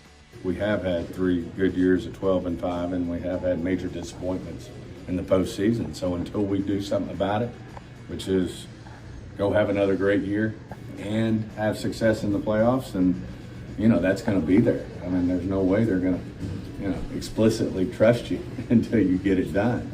When someone trusts Tom Brady and the Patriots that they're going to get it done, yeah, why? Because they did it year in and year out. Does someone trust Mahomes in Kansas City that they're going to do it? Why? Because they do it 6 years in a row. They're in the championship game. Until we compete at that level and we get the job done, then there's going to be doubt, and rightfully so. I like how he is his father, except he's more polished. He gave you, right, the CEO answer where he kind of led you down the road. Hey, did people doubt Tom Brady? Did people doubt Patrick Mahomes? Like, did they doubt those teams? No, because they have the quarterback. So he basically just said there's reason to doubt us, and that plays into the drama, but it was more buttoned up and not as blunt and direct as his father would give it to you. Here is Jason Kidd. Last one we'll play for you. 97.1 The Freak. What a radio station name that is. The Freak. Here is Jake Kidd. Jason Kidd on Luka Doncic's greatness. Said this before, and I'll say it, you know, for as long as I'm here, is you can't take this young man for granted. He's better than Dirk. He's in the atmosphere of MJ, the best to ever do it, LeBron, oh, stop. Kobe. And so just to appreciate what this young man's doing at the age of 24 is something that Dallas has never seen. And I've said this internally. He's better than Dirk. He does things that Dirk could never do. Oh, Lord. And now it's, you know, the opportunity of getting the right people around him to ultimately win a championship. I know you're his coach, and Luka Doncic is a phenomenal player. Can the dude make an NBA Finals and win a championship first before we start saying that he's better than Dirk? Who's like was the face of that franchise forever? Can he win a championship before you start saying he's Michael Jordan or Kobe Bryant, two of the best winners this game has ever seen? Like, don't get me wrong. A lot of people will want Luka Doncic on their team. He's a stud. He's a beast. He's a dog. But you can't say he's better than Dirk. You can't say that he could be comparable to Kobe and to MJ right now. The dude's accomplished a lot, but not even a blip on any of those guys' radar with what they've accomplished in the NBA. All right, that's a news brief. It is Zach Gelb Show on CBS Sports Radio. It's a Winkler Wednesday. Bart Winkler from the Bart Winkler Show right here on CBS Sports Radio. You can listen to his show on many of these same CBS Sports Radio affiliates. Weeknights, 10 p.m. to 2 a.m. Eastern, is going to join us on the other side. Update time first. Here is Rich Ackerman. CBS Sports Radio. Sports Flash. All 7 of the 8 NFL coaching vacancies have now been filled, with the Seahawks hiring Ravens defensive coordinator Mike Macdonald, who is apparently their top target. The 36-year-old is the youngest coach in the league, gets a 6-year deal. The Ravens defense was the best in the NFL in average points allowed, sacks, and takeaways. Kevin Durant returns to Brooklyn tonight for the first time since being dealt last year to Phoenix. His current team starting to come on as the Suns have won 8 of 10. The Nets have won back-to-back games, the latest with Ben Simmons back in the lineup for the first time in nearly 3 months. However, he is listed as questionable for tonight. Another reunion will be in Portland where the Blazers take on the Bucks and Damian Lillard, who is back in Rip City after spending 11 seasons there before being traded to Milwaukee before this past season. Denver takes on the Thunder in Oklahoma City. The defending champs have won their last two to leapfrog the Thunder, who have dropped back-to-back games to fall to third in the West. They're currently a half game behind Denver and a game behind Minnesota. College action, second-ranked Purdue hosts Northwestern, looking to avenge one of their two losses on the season, and top-ranked UConn hosts Providence. I'm Rich Ackerman. You're listening to CBS Sports Radio, 24 hours a day, 7 days a week, all live, all the time.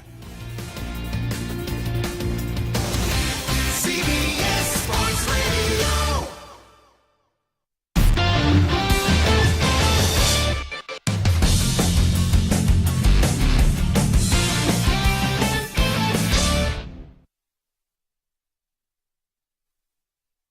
You're in a 5-minute break.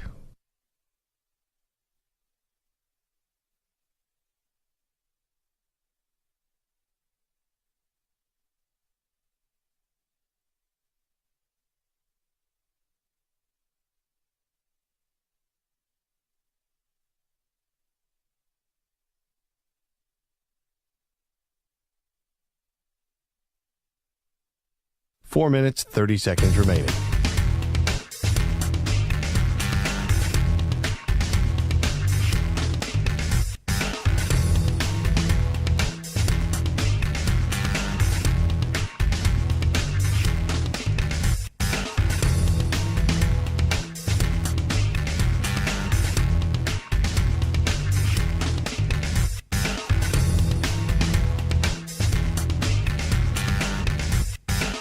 Four minutes remaining.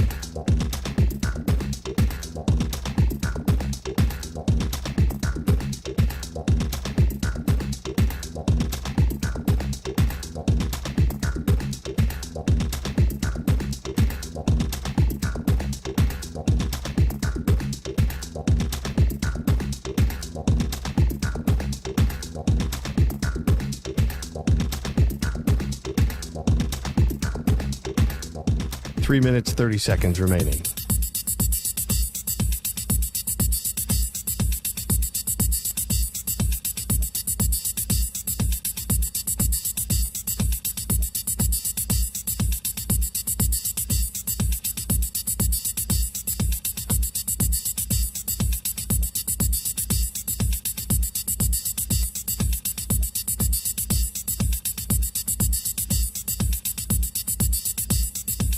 Three minutes remaining.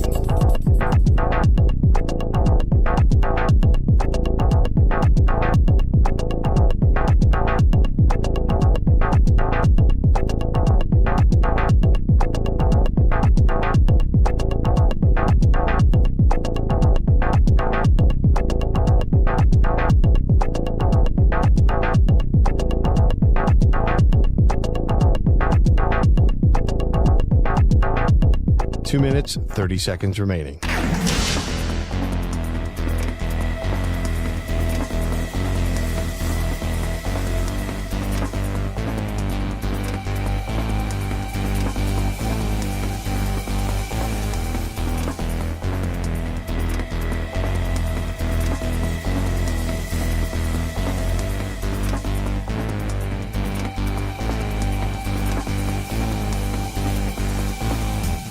Two minutes remaining.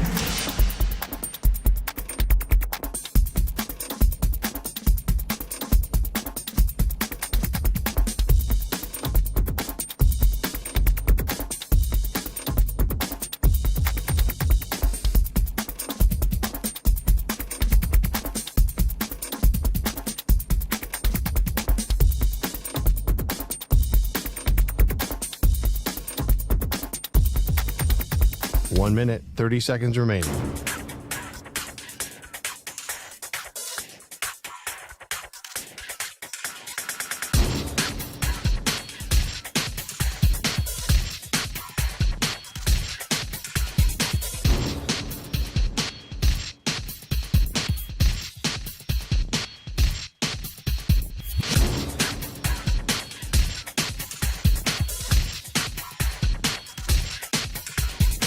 1 minute remaining.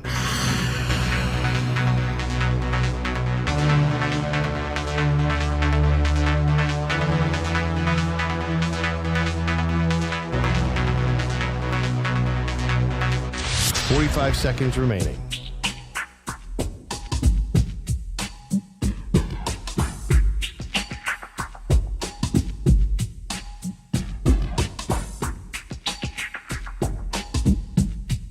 Thirty seconds remaining.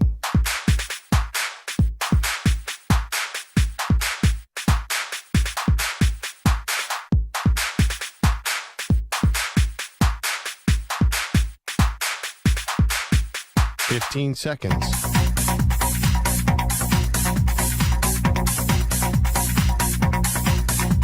Break ends in 5 seconds.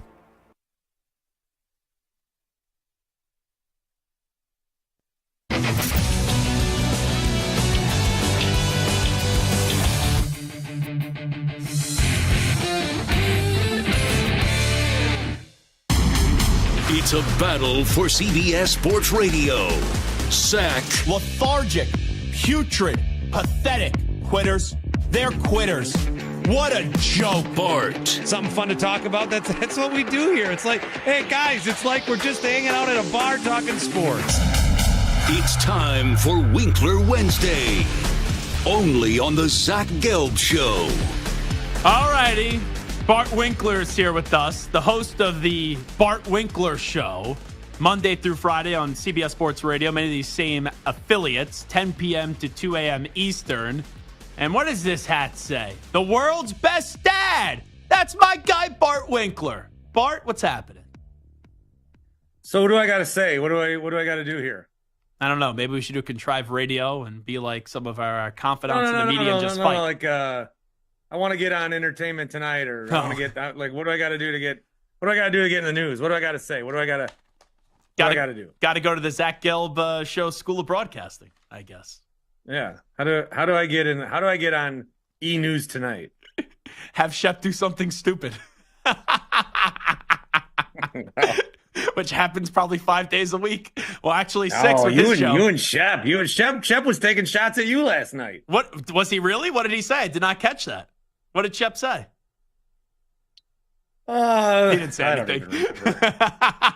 See, two things just happened there, folks.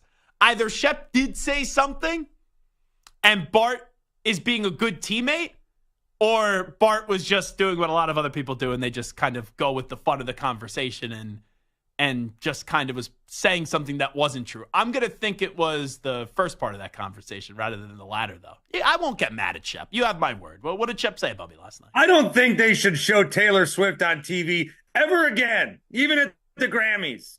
She's ruining America. Is that what Shep said, or are you just poking fun that we went viral because of No, I'm trying to get us aggregated here. Yeah, well, you know that they only put 44 seconds of Taylor Swift on that CBS broadcast. I don't know. I think that you're a normal, sane human being, which could be a miscalculation on my behalf, but I don't think you're actually annoyed with the coverage of Taylor Swift. Like, I don't understand how people are fed up about this already. I'm annoyed. It's not enough. No, maybe she had a minute or two. I love Taylor. Taylor Swift is amazing. Yeah. She's an incredible role model. Mm-hmm. She's taken a lot of shots from a lot of different directions that she shouldn't. Like, she just wants to go support her boyfriend at a football game. Yeah. She doesn't need to be the center of national conversation. And I also saw that Travis... She wears lipstick better than any other female human on earth. She does. I think Travis Kelce said today with Pat McAfee that before they extended the invite for her to go to the Bears-Chiefs game, I think it was the first game she went to, that they were already like talking, and I don't want to say dating, but they were seeing each other in some capacity for like a month already up until that point. So I have no problem with this. I think people just like to complain and politicize everything one way or another, and somehow this story's been politicized and people just bitch to bitch. I have no problem with Taylor Swift and Travis Kelce's relationship. But not only that, Bart, I thought it was actually good that she went on the field after the game. I never thought she was going to go on the field because you actually saw that there is a genuine love between those two, where a lot of people thought this was just a fake relationship so they could both continue to just maximize the brand of Taylor Swift and Travis Kelce. Yeah, I think that we're in a very interesting day and age where we want everything to be a conspiracy, where we want everything to there's got to be a deeper meaning behind everything. Yeah, like the gotcha moment. And I don't know what that is. I love the people that think that there's some sort of agreement between the NFL and Taylor Swift to make that, like, the NFL was sitting in a board meeting one day and thinking, how can we get bigger? We're already going international. We got 32 teams. That's probably enough. How can we get bigger? Who's somebody that's popular that's not in our demo? Yeah, why don't you call Taylor Swift and see if she'll start dating one of our guys? And like Taylor Swift is just going to be willing to come date on. Travis Kelce if she didn't want to date Travis Kelce. Like, she doesn't need the attention. She doesn't need the bigger profile. She's an icon. She's an international superstar. Like, the NFL needs her more than she needs them. So she wouldn't just date Travis Kelce because the NFL says, we want you to do us a solid. You know, that wouldn't make any sense. Maybe one of the greatest love stories outside of that commercial where the granddaughter drives the grandma around town and helps her relive memories with her grandpa. Might be the greatest love story of our time. This will be, if they get married, and I do think they're going to get married. I'm not going to be betting plus 920 that they get engaged at the Super Bowl. But this is like our version of the royal wedding. That's what it would be here in America with Taylor Swift and Travis Kelce. You got any like sports questions, or what are we doing? Yeah, no, we'll eventually get into that stuff. Bart Winkler here with us. My mind's still moving in the direction of what the heck Shep was saying about me last night, which we'll get to the bottom of that eventually. So you don't like Brock Purdy? Is that what sources are telling me? So here's what I said last night. And I gave like a 10-minute soliloquy on this man about what he is. I think he is a quarterback that has skill. Mm-hmm. I think he's a quarterback that has a lot of teammates that have skill. And I think that he does a good job at maximizing his talents to mesh with the talents of his team. I think that he is an above average quarterback. Dare I say good? I think that what I saw in the regular season was a better version of this quarterback. He's getting away with some mistakes. And if you like name his top 5 plays of the playoffs, a bunch of them are runs. So all of a sudden a running quarterback is good now. Doesn't look very quarterbacky to me. Okay. But I think that he's, based on how he's played in the playoffs, he's probably very fortunate to be in the Super Bowl. That being said, I think he's a pretty good quarterback. And that's what I say. And that's what I say. I think that I went in and said some things that were like nicer than what you're going to hear at this guy's funeral someday in the distant future. I was very complimentary of him. And the problem that I'm having is what I just said isn't enough. What I just said isn't enough. That is not enough. No, it's fair for what people are trying to have Brock Purdy be. You got people out in San Francisco. And here's the problem. Trust me, I know the 40 Winers fans very well. Remember, Debo hung up the phone on me. I've been hearing it from them all throughout the season. So the Brock Purdy thing is the dumbest exercise in sports talk that's ever occurred. And I do blame the 40, we call them 40 Winers fans. I like fine. that. Because what's happened is they say, Brock Purdy is, man, this guy is really good.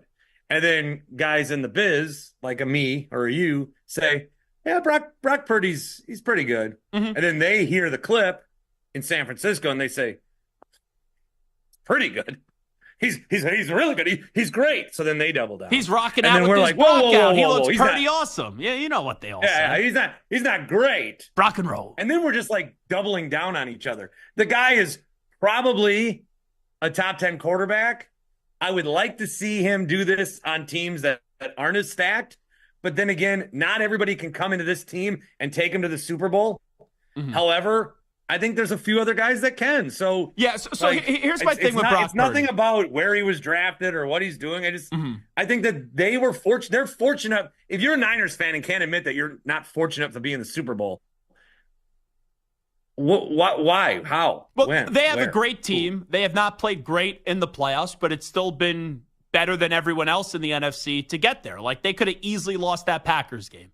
They could have easily lost that Lions game. Heck, Kansas City could have easily lost the game to the Ravens over the weekend. They were begging the Ravens to get in the game, but those other teams, they projectile vomited when either they had the lead or they were trying to go make it a football game.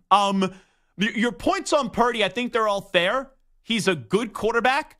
I called him a game manager earlier in this season. He's been better than a game manager, but I'm not going to say he's elite. I'm not going to say he's a top 5 quarterback. But what I've said to 49ers all throughout fans throughout the year, why do you care what people say about your quarterback? As long as you win, flip the bird to everyone, and who cares how he's classified? And I thought the funniest thing was Mahomes, Mahomes the best quarterback in the league, after he goes to another Super Bowl, he admitted in his post-game press conference, when I asked him about his Chiefs defense when I was in Baltimore for the AFC title game, he admitted that this year he himself learned how to be a game manager and just trust when the defense is having a great game to just manage the game and not mess it up. So real quickly, just give me a yes or no. Would you rather have, or just give me the quarterback you rather have, Josh Allen or Brock Purdy? Josh Allen. Tua Tagovailoa or Brock Purdy? I think I'll take Brock right now. I would agree, because Tua has a ton of talent, and they couldn't get out of the first round. Would you rather have, well, I know you're going to rather have Mahomes over Brock Purdy. What about Justin Herbert over Brock Purdy? Ooh, somebody called my show last night. He went by the name 100. Mm-hmm. And he said that Justin Herbert is empty calories. Yeah. I would rather have Herbert than Purdy. I just think the coaching that Herbert's had. Like, you put Herbert on the 49ers. Does anyone not think that they're going to be in the Super Bowl?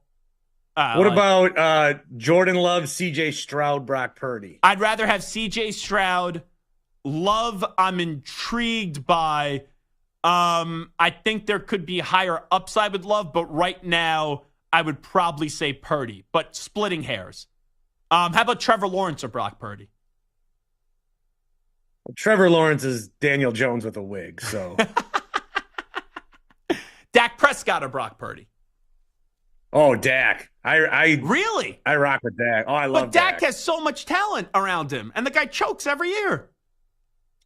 Dak, if Dak Prescott was on the 49ers, they'd be favored by 12 points. Wait, but hold on. Dak Prescott has CeeDee Lamb. He has Brandon Cooks. Like, he's got talent there. He got no running back. Now Tony Pollard is some bum. What? Every Cowboy fan was fine with getting Ezekiel Elliott. Now they want him back. So, I think that's going to be. How about Jared Goff or Brock Purdy? I feel like if Jared Goff was on the 49ers and Brock Purdy was on the Lions, the Niners win that game by double digits.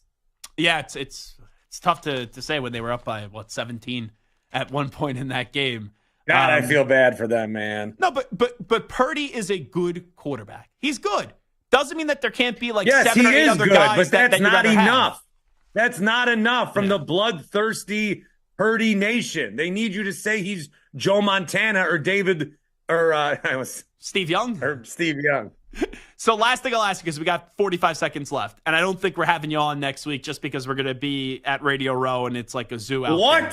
Yeah, well, we'll have to punt the coverage like one more week. We'll punt the football one more week. You're going to talk to Bill Romanowski instead of me? Yeah, you guys probably make the same amount of sense. But just real quickly, who wins the Super Bowl? Who are you going with? You can't bet against either of these guys. So who do you go with? That's the problem. So who are you taking? Chiefs by 8. Chiefs by 8. Uh-oh. That now you know. New guy on CBS Sports Radio. He's going to say something. Oh, he's just doing it for clicks. And then he'll end up being wrong. Brock and then Purdy all the needs to 49ers have a bad fans are game, gonna go after or him. I'm going to be taken off the air, I swear. Bart Winkler, host of the Bart Winkler Show. You can listen to him weeknights 10 p.m. to 2 a.m. Eastern. Bart, thanks so much for coming on back. Zach Gelb Show, CBS Sports Radio.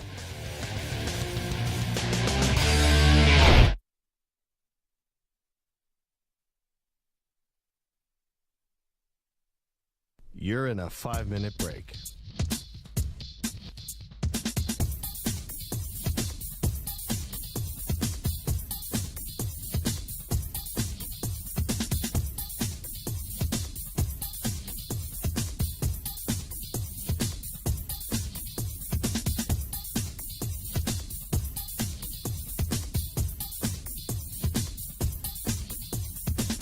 Four minutes, 30 seconds remaining.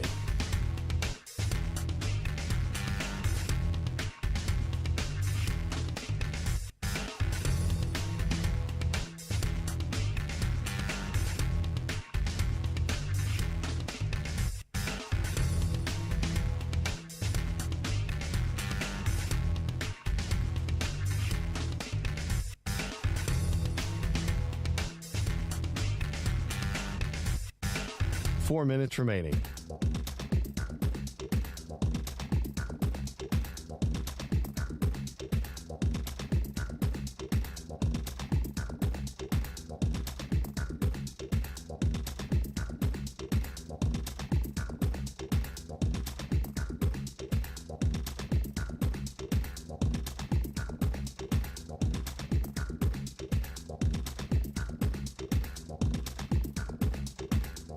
Three minutes, 30 seconds remaining.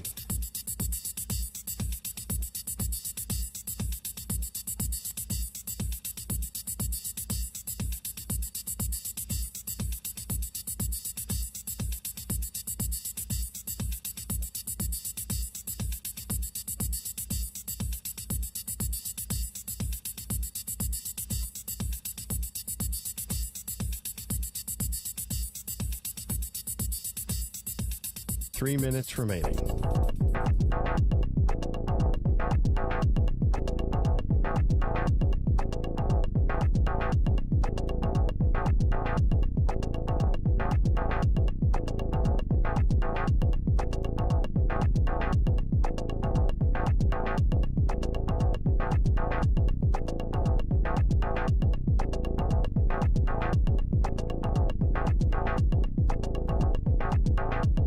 Two minutes, 30 seconds remaining.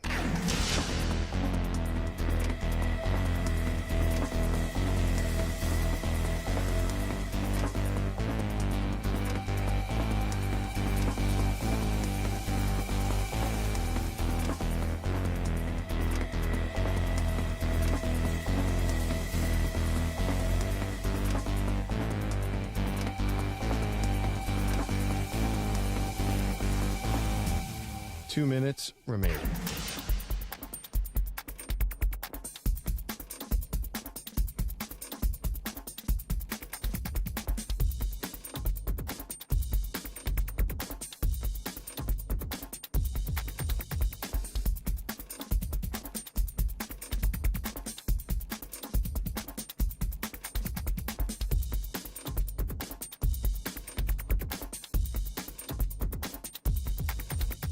One minute, 30 seconds remaining.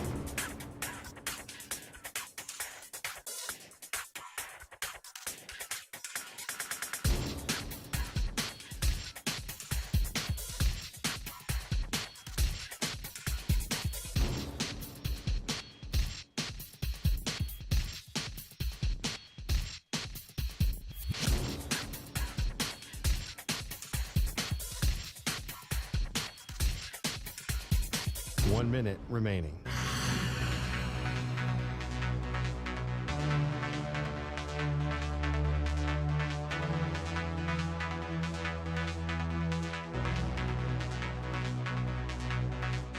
Forty-five seconds remaining.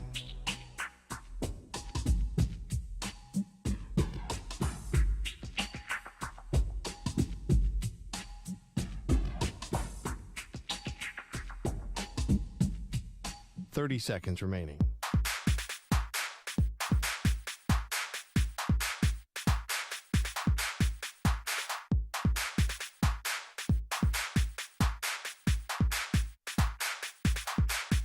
Fifteen seconds.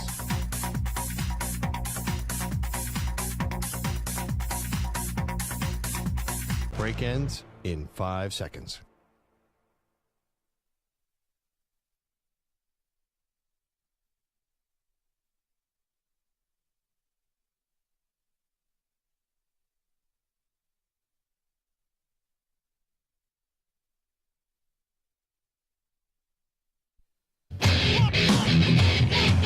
He's live. He's nationwide on CBS Sports Radio. This is the Zach Gelb Show.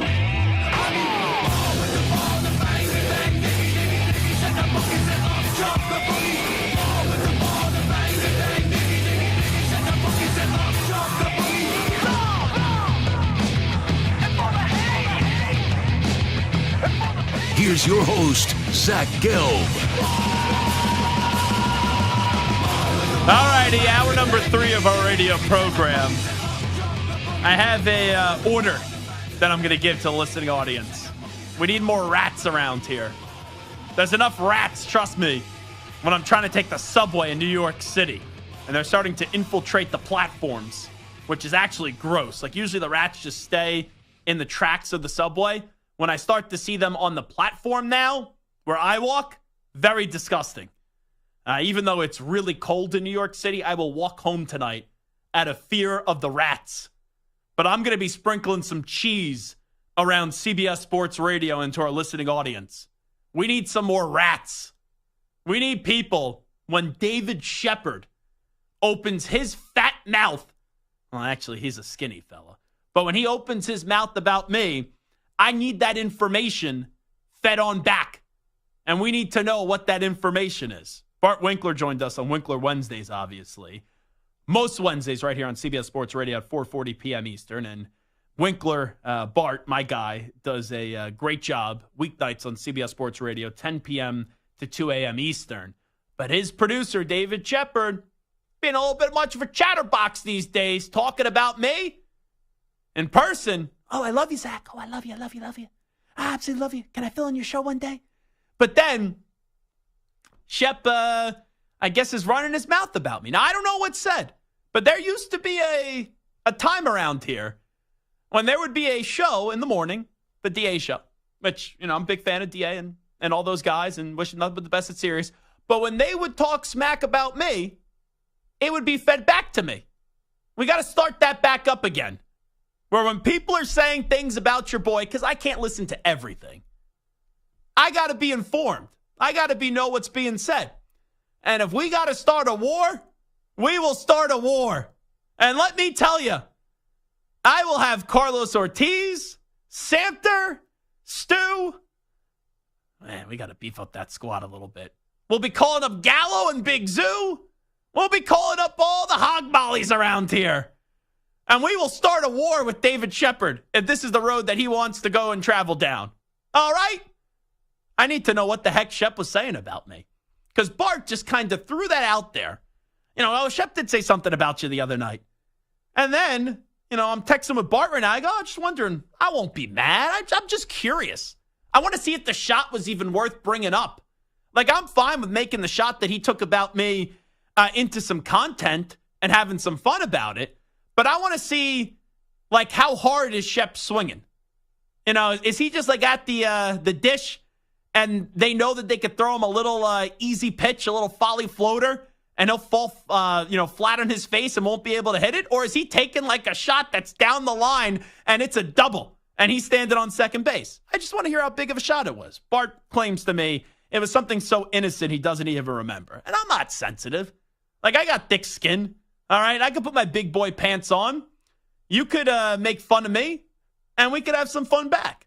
But I am always a believer, if you're going to take a shot at someone, you should at least inform that person that you take a shot at them. Like when Mraz was here. Before Mraz moved down the hall, and now we act like Mraz is dead. He got a promotion, and he's down the hall. Mraz would always tell me, hey, I took a shot at you this morning. I would fire back, hey, I took a shot at you at night. And there was like a healthy relationship of taking shots at one another. Because ultimately, we're all friendly-ish around here. Like, I'm not saying, like, I've had beers before with Carlos Ortiz. I've had drinks before with Stu. I'm not saying that everyone loves each other around here. But I don't think that's the worst thing in the world if people are throwing some shots at one another and having some fun at the expense of others. But, I at least like the common courtesy. Doing afternoons here now on CBS Sports Radio. When David Shepard takes a shot at me, I would at least like to know what the heck David Shepard said. All right? So, Shep, I'm sure it wasn't a football take. I'm sure it was only a basketball take. But I would just like to know what the heck that you said. You got it? I want to know what Shep said. That's all I ask for. All right, David Shepard here on CBS Sports Radio. Okay, I'm going to say Bill Belichick sucks. Even though Bill Belichick is like the greatest coach of all time, I'm going to say Bill Belichick is, he doesn't know anything. He couldn't hold Phil Jackson's jock. He couldn't hold his jock strap, okay? All right? Hey, Bart, how do you like that, Bart? You think that's a good take? You think you get Gelb to react to that? Okay. All right, I'm David Shepard. I'm here. It's the Good Shepherd on CBS Sports Radio. and I'm going to tell you how Pedro Stojakovic is the greatest three-point shooter of all time, and how Bill Russell is, an absolute legend, and I love Bill Russell, even though I wasn't even alive when Bill Russell played, but I'll pretend to know everything about Bill Russell, and I'll tell you that I am the preeminent basketball authoritative voice here at CBS Sports Radio, okay? They call me the Good Shepherd. I'm going to go get some shepherd's pie, all right?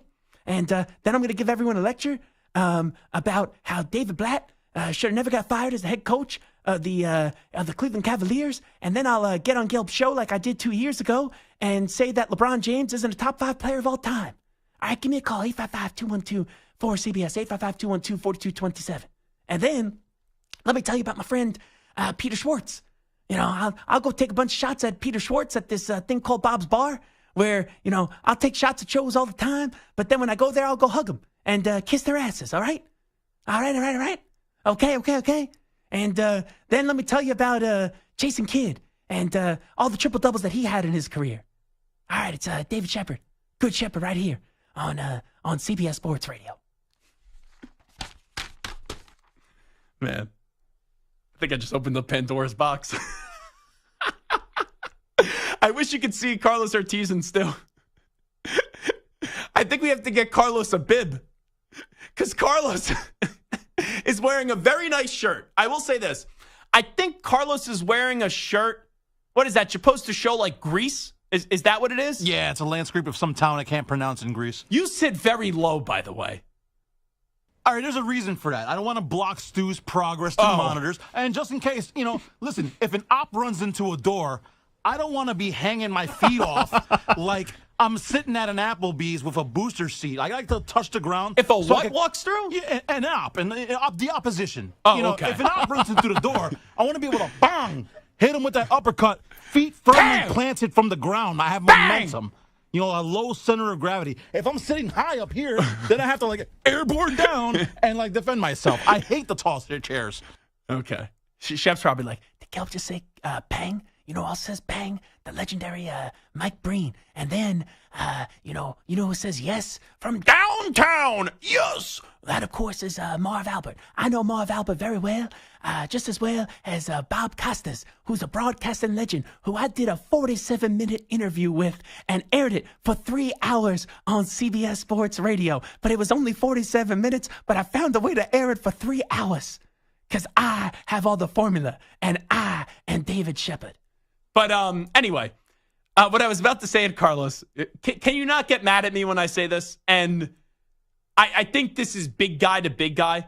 Like if a little shrimp said this, I would be like if Jack Stern said this, I think you would be annoyed. But you being a bigger fella and I'm being a bigger fella, I thought you were sitting that low because those high-rising chairs sometimes in the studio, when a larger fellow sits in them, since they're not the greatest chairs in the world, they just slowly sink. That's what something I thought. that's happened to me, and it's not a flattering chair. Listen, if I'm going to be screenshotted at all, just, chest up. From the chest up, I'm fit. The chest below is where there's a problem. Yeah. You know what's going to be funny? When we hear the Shep shot at me, and it's just such an innocent, innocuous shot. He probably is like, oh, I'm not like Gelb who just gets on Entertainment Tonight or something like that. It's probably going to be more of a compliment than a diss. Backhanded one, if anything.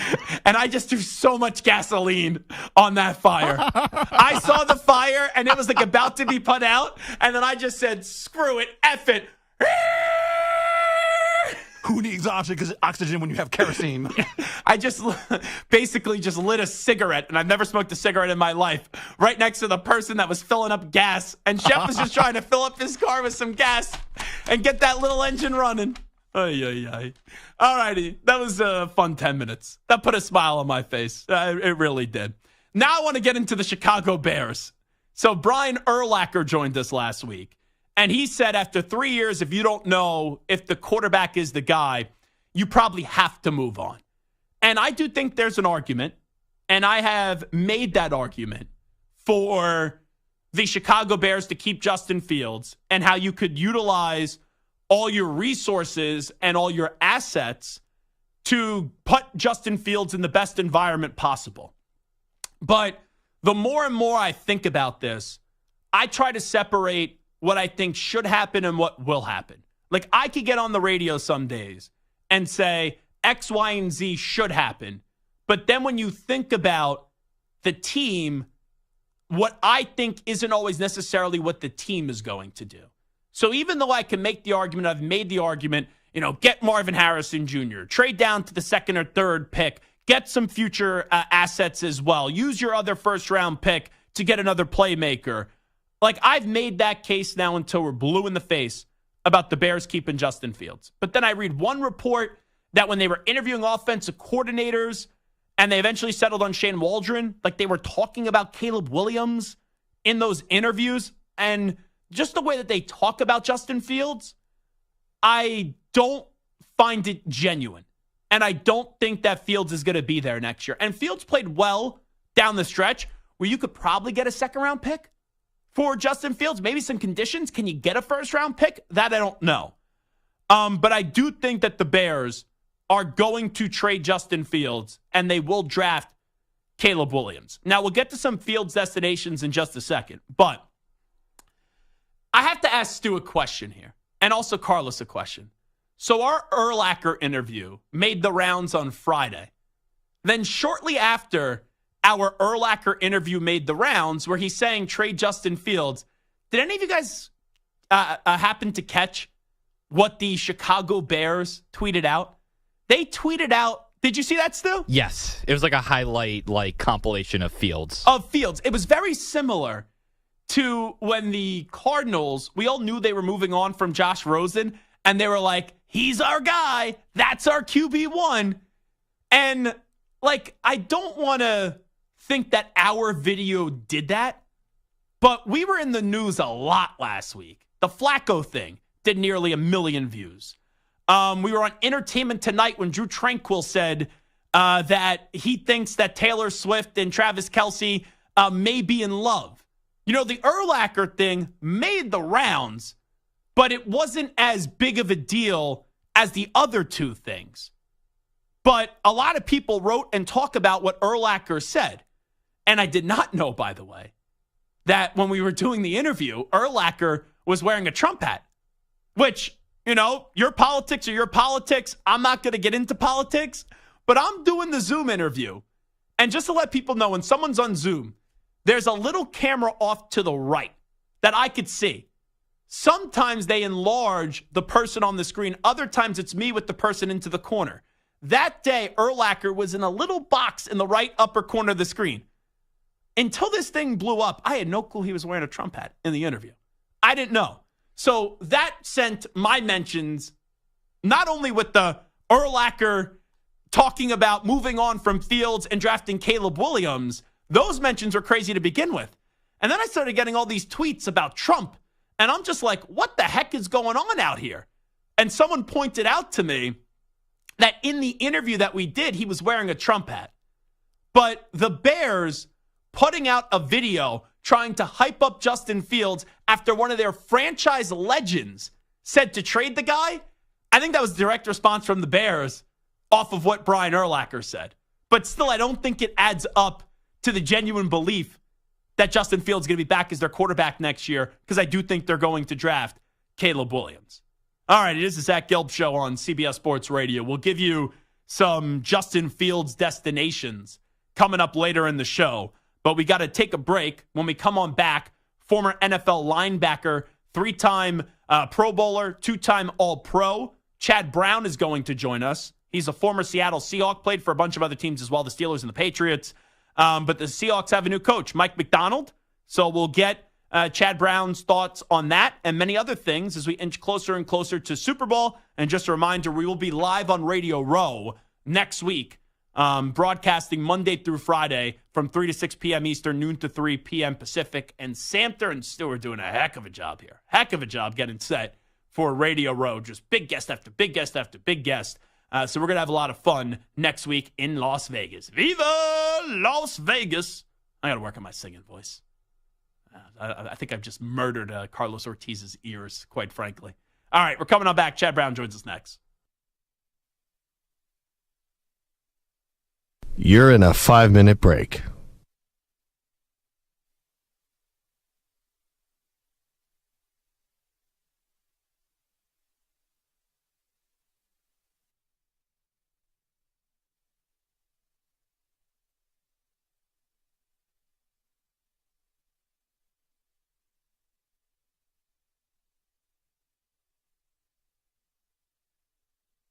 4 minutes, 30 seconds remaining.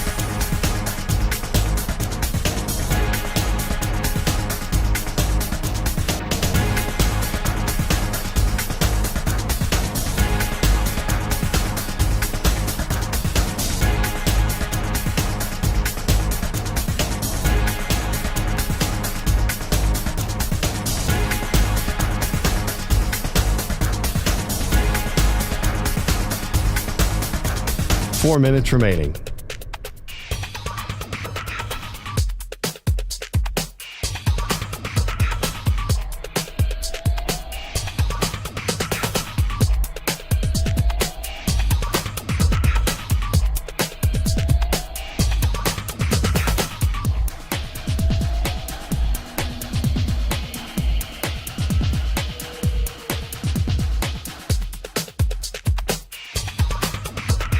Three minutes, 30 seconds remaining.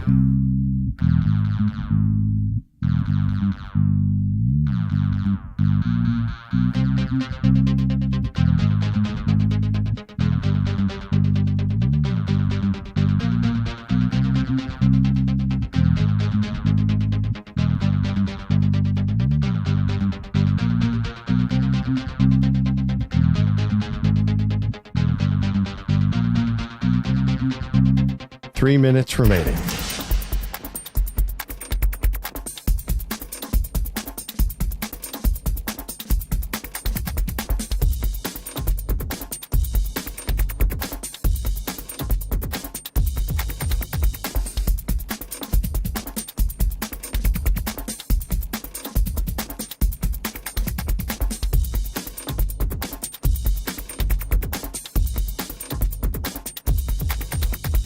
Two minutes, 30 seconds remaining.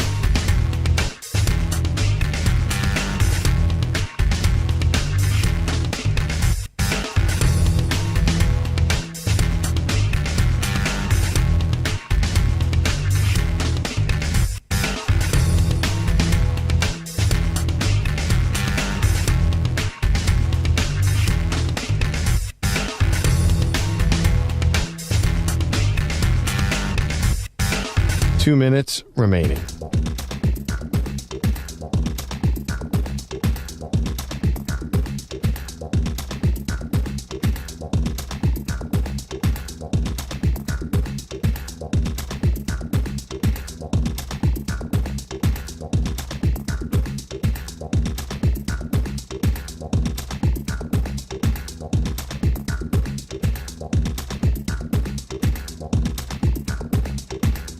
One minute, 30 seconds remaining.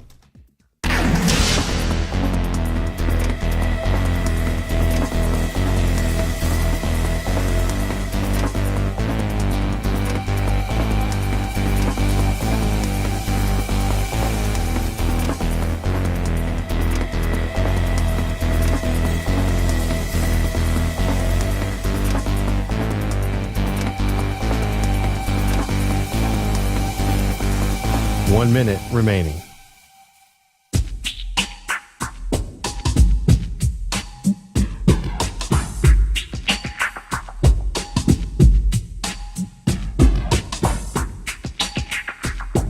Forty-five seconds remaining.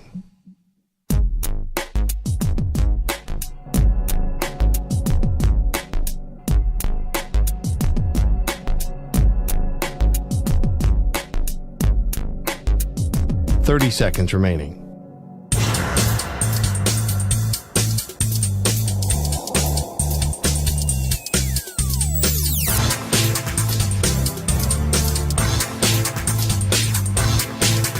Fifteen seconds.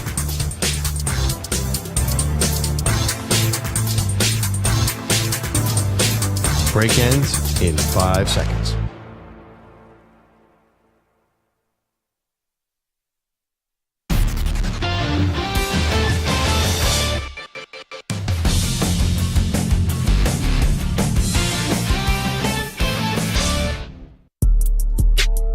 Now back to the Zach Gelb Show. All righty, welcome back in. It is the Zach Gelb Show, coast to coast on CBS Sports Radio. We'll head out to the guest line right now. The Seattle Seahawks have a new head football coach, Mike Macdonald, who is the DC, or was the DC of the Baltimore Ravens. Now will be the new head football coach of the Seahawks.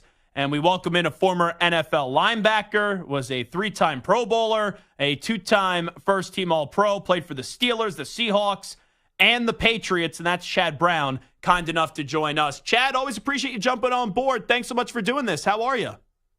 I'm fantastic. Thanks for having me on. Well, thanks so much for coming on. Let me get your instant reaction. McDonald's going to be the new head coach of the Seahawks. Pete Carroll no longer the HC. Your first thought was what with Mike McDonald? Wow, they flipped the script incredibly. They went from the oldest coach in the league to now the youngest coach in the league. It's I think if you're an owner, trying to balance out the experience versus youth factor. Obviously, the younger the coach is, the more connected he can be to the players, most likely, versus the experienced coach who's going to have seen it all, but may not be as relatable to the players. In Seattle, they got a guy who was both. Pete Carroll has been through many wars, ups and downs, battles, success, lots of different places, lots of different ways. But Pete Carroll was about as connected to his players as any coach I've ever been around. I did a coaching internship out there in Seattle the year after they lost that Super Bowl to the New England Patriots. And it was an amazing experience to do the entire preseason program with them as a coaching intern.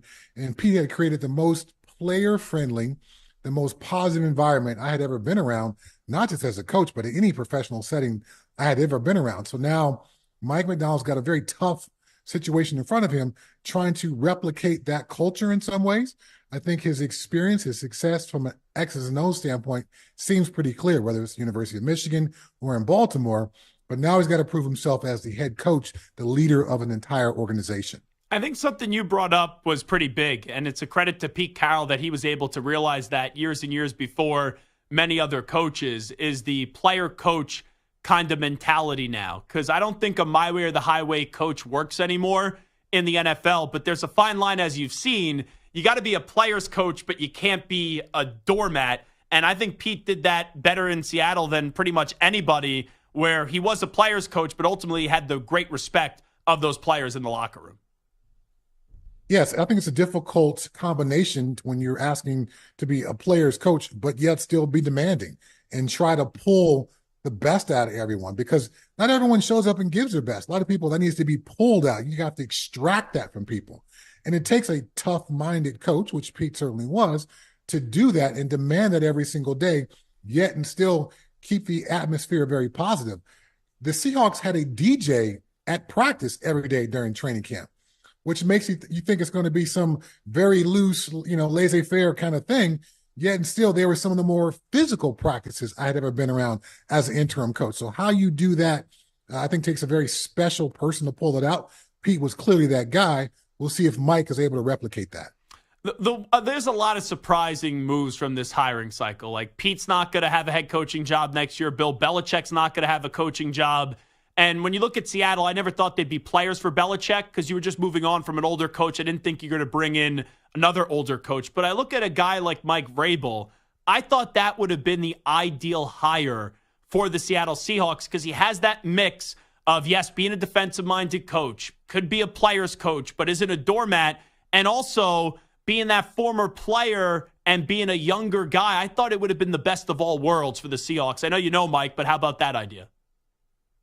Well, for Mike, for Pete, and for Bill Belichick, I thought all three of those guys would find homes pretty quickly, considering how experienced they are, how much success they have had, and who they are as people.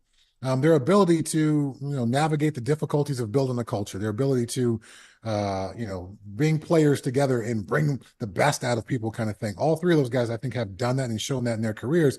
So it's interesting that all three are going to be not, at least seemingly at this point. I know the Commanders still have to hire to go, but doesn't seem like it's going to go in those three guys' direction. Won't be a part of an NFL coaching room this year. Mike, certainly the younger of those three guys. And to your point, yes, I played with Mike. He was a coach back then when I was a New England Patriot. He was definitely the smartest guy in the room outside of Bill Belichick. But that's actually, I think, one of the reasons why he hasn't necessarily been hired just yet, because Mike does wear that smartest guy on the room thing when he walks into a room and he meets people.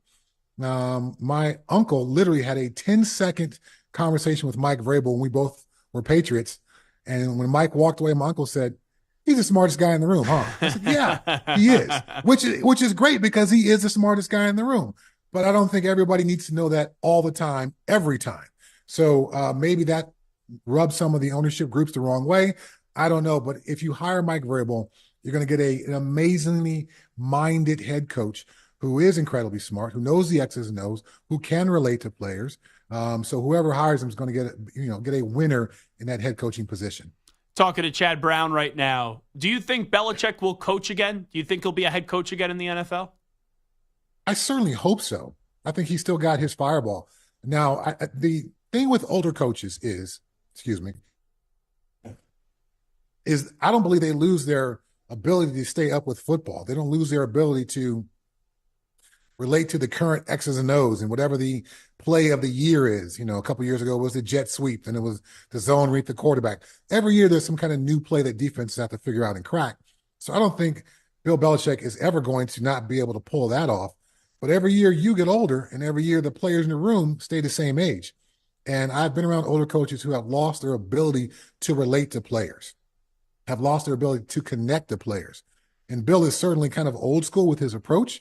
And you talked earlier about, that approach doesn't really work so much in today's college football environments, and definitely not in the NFL either. So can Bill bend his approach a little bit to meet today's players and still be relatable? Because I think that's the biggest hurdle for him from a locker room standpoint. I think from an ownership standpoint, is Bill going to be willing to give up control? Those are two things that certainly worked against him, I think, in this hiring cycle. Talking to Chad Brown right now. I also will make a prediction. I just heard that Jerry Jones was already talking about Bill Belichick and how they think they could work well together. And that seems like it's him rolling out the red carpet when the Cowboys choke again in the playoffs and McCarthy's on the final year of his deal this year to just go make the jump next year for Bill Belichick.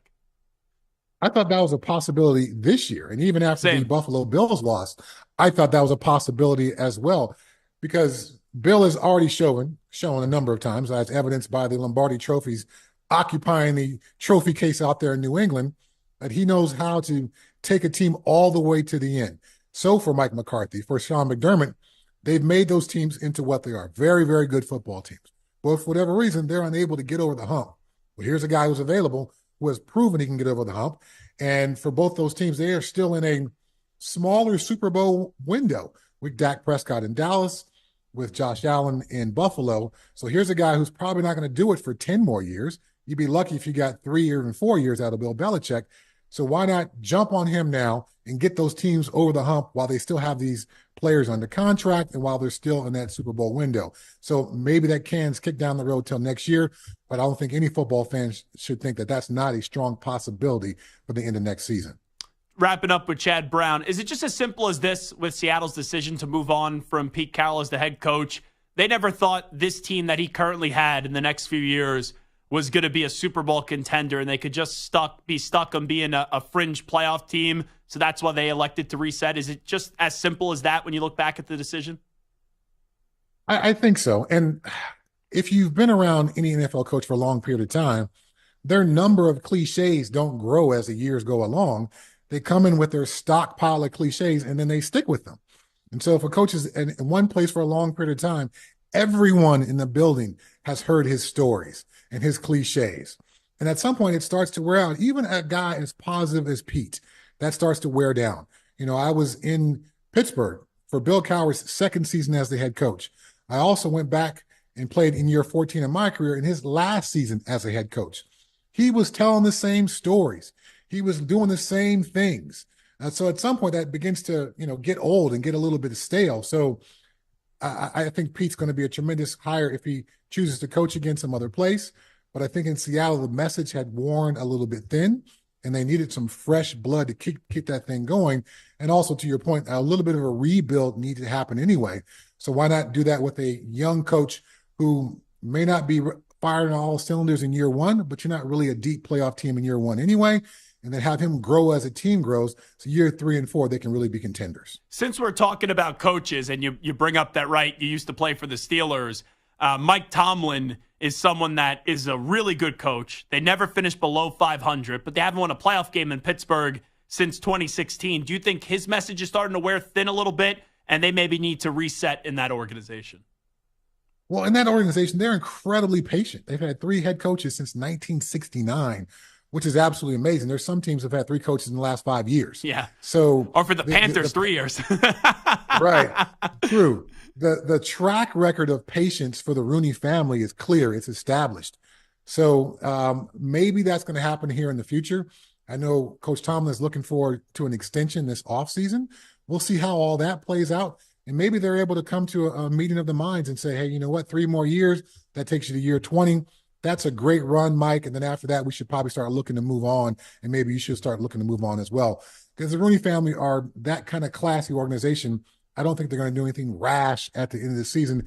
It's going to be an extended conversation in the offseason where they both can meet together and decide the future of the Steelers. I don't believe in Kenny Pickett. I don't believe in Mason Rudolph. There's all this speculation, right, that the Bears are going to take Caleb Williams at 1 and then trade Justin Fields. Do you think the Steelers should get in on Justin Fields and try to trade for him? Well, first off, I think that'd be really smart for the Chicago Bears to do that. Justin Fields, there's still some question marks about him. The 5th-year option is coming up, which would then guarantee $22 million in salary. So why not just get some draft picks back or some trade capital back when you move on from Justin Simmons and take Caleb Williams with the number 1 pick in the draft? That way you got contract stability, at least for the next 4 years.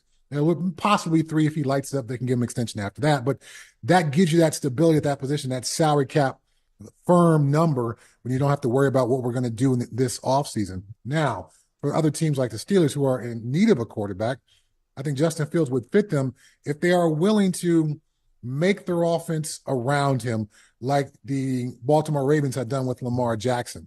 Even the backup quarterback has to reflect that style of play, because if you go with a more traditional pocket passer and he's behind Justin Fields, now suddenly if Justin gets nicked up, you got a pocket passer, your playbook is now very different and you're limited with the things you can do. So it's got to be a whole organizational buy-in if somebody wants to go with Justin Fields, in my mind. Where do you think, by the way, Russell Wilson's playing next year, Chad Brown? I've heard, rumors about the Pittsburgh Steelers, and I've also heard rumors about every team that needs a quarterback. And again, I think that's going to be one of those situations where the head coach, the offensive coordinator, the play caller, all have to buy in on Russell Wilson. It didn't work out for Sean Payton and Russell Wilson because Sean Payton is the kind of guy who wants to stack plays as a play caller. And what I mean, he's going to call a play in the first quarter and then in the second quarter to set up something in the third quarter. But that home run play in the third quarter can't happen unless that play in the first quarter and second quarter are run correctly to set the defense up. Far too often, Sean Payton was calling a setup play, but then Russell Wilson would go schoolyard on it. So he was disarming Sean Payton of all his weapons and his ability to be a play caller and stack those plays. So whoever becomes the head coach of Russell Wilson this next season has got to understand that's the kind of guy you're going to get. And the play caller needs to know that as well. So their offense is going to have to be schemed in a way where they're not going to be crushingly disappointed that I've been working for 3 quarters to set up this play, and now this guy bails out of it at the line of scrimmage or decides not to go to his first progression because the pass rush has given him a little bit of pressure, as we saw too often with Russell Wilson this year in Denver. Last thing I'll ask you, Chad Brown, early thought on this Super Bowl between Kansas City and the 49ers. I always go for the champion. That's just my mindset because I know how hard it is to be champion. I know how hard it is to repeat as champion. When every team on the schedule is gunning for you, when every team on the schedule has circled your team on the schedule and they do extra lifts that week and the coaches watch extra tape, that's where the Chiefs have been for a long period of time, as evidenced by 6 consecutive AFC championship games. Now they find themselves in their second Super Bowl in a row. I know the Niners are a good football team. I know they got a lot of weapons, but I think there's something to be said about the hearts and the mind of a champion that right now, I know it's pretty early, but right now I think that gives the Chiefs a little bit of an edge in what I think is going to be a very, very close ball game. You were a teammate of Tom Brady. I know Mahomes is phenomenal. He's going to go down as one of the greatest quarterbacks ever. But isn't it a little bit too premature by some to say that he's already the greatest quarterback of all time? That is certainly premature. It may be unfair to the Dan Marinos of the world, the Jim Kellers of the world, but we judge quarterbacks by how many Lombardi trophies they hoist. And Tom's obviously gotten way more than Patrick has. We'll see Patrick can give there. He's certainly on an amazing track. And I think as long as he and Andy Reid are together, the Chiefs team has to be considered a Super Bowl contender every single year. But yeah, pump your brakes if that's where you're at in that conversation. Give him some time to see if he can get there. He is Chad Brown. Chad, appreciate the time as always. Thanks so much for jumping on board with us. This was a blast. Thanks for having me on. There you go. Chad Brown joining us right here on the Zach Gelb Show on CBS Sports Radio. We will take a time out. When we come on back, we'll get to our Ask the Pros question of the day, and it actually has to do with Justin Fields' future. We'll get to that when we return. Update time. Here is the Act Man, Rich Ackerman. CBS Sports Radio. Sports Flash. Oh, the Ravens' success this year has already cost them one assistant, with defense coordinator Mike Macdonald becoming the new head coach of the Seahawks. That leaves Washington now as the only team with a coaching vacancy. At age 36, Macdonald is now the youngest coach in the NFL, taking the title away from Gerard Mayo, who was just hired by the Patriots just a couple of weeks ago. The Oklahoma City Thunder have been one of the league's surprises this year. They're 8 wins away from matching last year's total. However, their inexperience is catching up with them a bit. They'll host the defending champs tonight. OKC followed a 5-game winning streak with losses to the Pistons and Timberwolves. Shai Gilgeous-Alexander said the next step is learning how to fight through the grind. It's a challenge, and like you said, when you haven't done it many times or haven't done it a lot, it's hard and getting adjusting to. Now, with that being said, the NBA doesn't care. Your opponents don't care. Nobody cares. You got to fight through it and get it done. The Thunder are third in the West, a half game behind Denver. A couple of reunions tonight. The Nets host the Suns with Kevin Durant back in Brooklyn, and later it'll be Damian Lillard back in Portland after spending 11 seasons there when his new team, the Bucks, take on the Blazers. I'm Rich Ackerman. Jim Rome here, Thursday in the Jungle. Raiders quarterback Brian Hoyer and Tennessee men's basketball coach Rick Barnes. Plus, what's your beef? See you noon Eastern, 9 Pacific. CBS Sports Radio.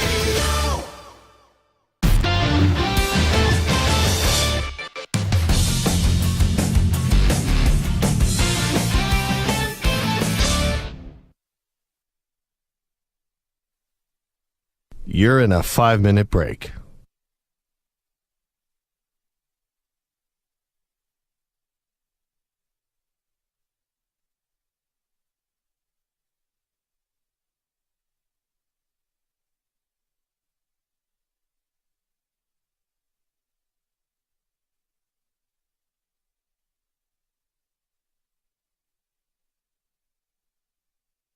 Four minutes, 30 seconds remaining.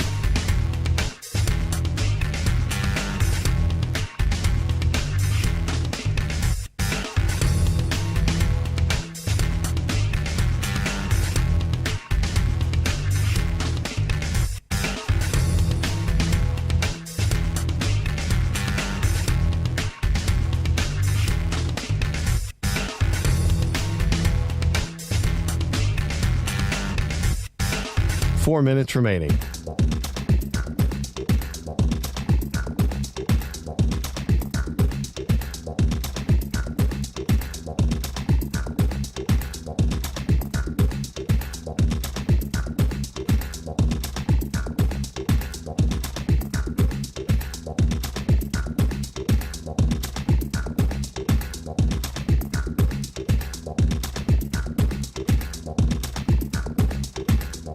Three minutes, 30 seconds remaining.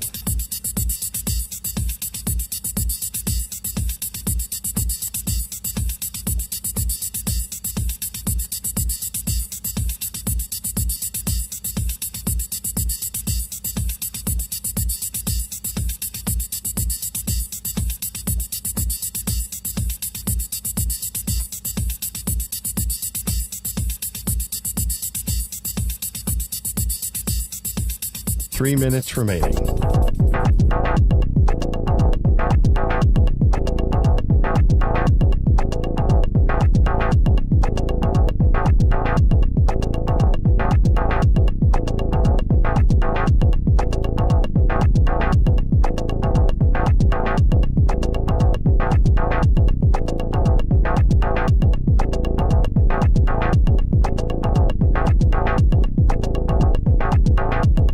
2 minutes, 30 seconds remaining.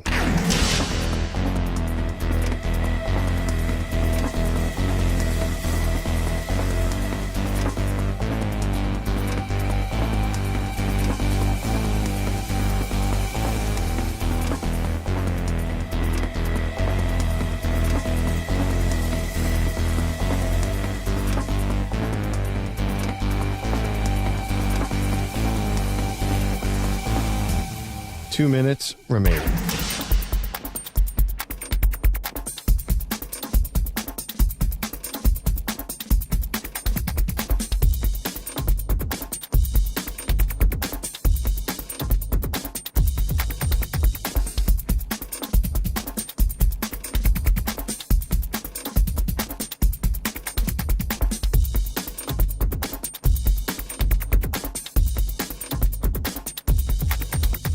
One minute, 30 seconds remaining.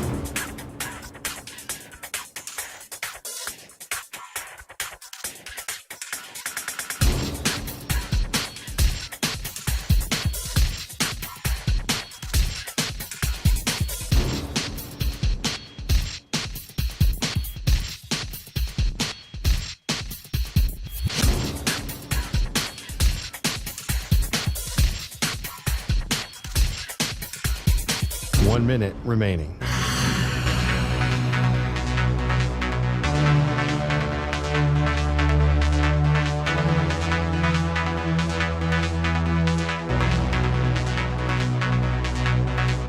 Forty-five seconds remaining.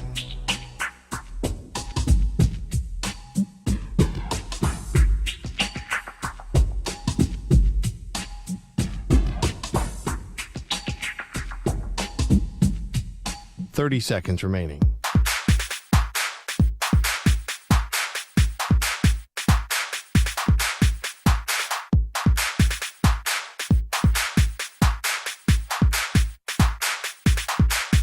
Fifteen seconds.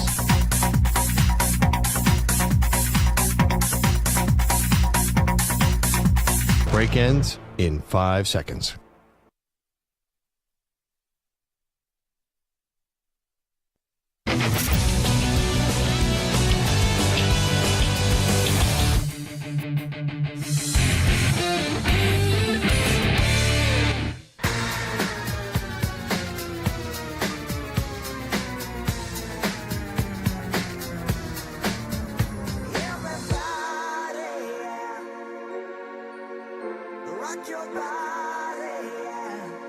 Hey, this is Howie. And this is Nick. From the Backstreet Boys. And you're listening to the Zach Gelb Show on CBS Sports Radio. And guess what? Zach is back. All right.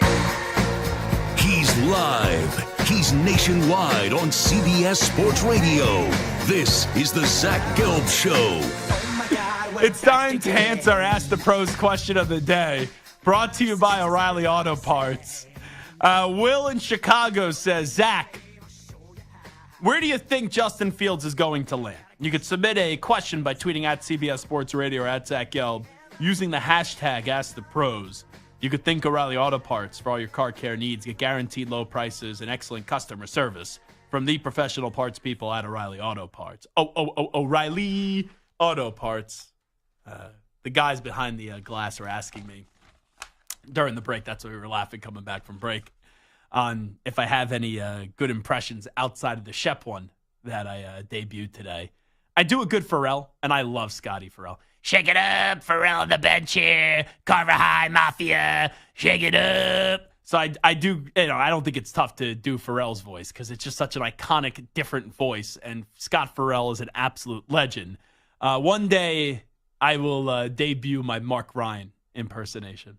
I love Mark Ryan's energy on the weekend here on CBS Sports Radio, and he prepares his heart out, you could tell, for the shows that he does on the weekends. But I don't know why. It was one day when we used to there was a sponsorship.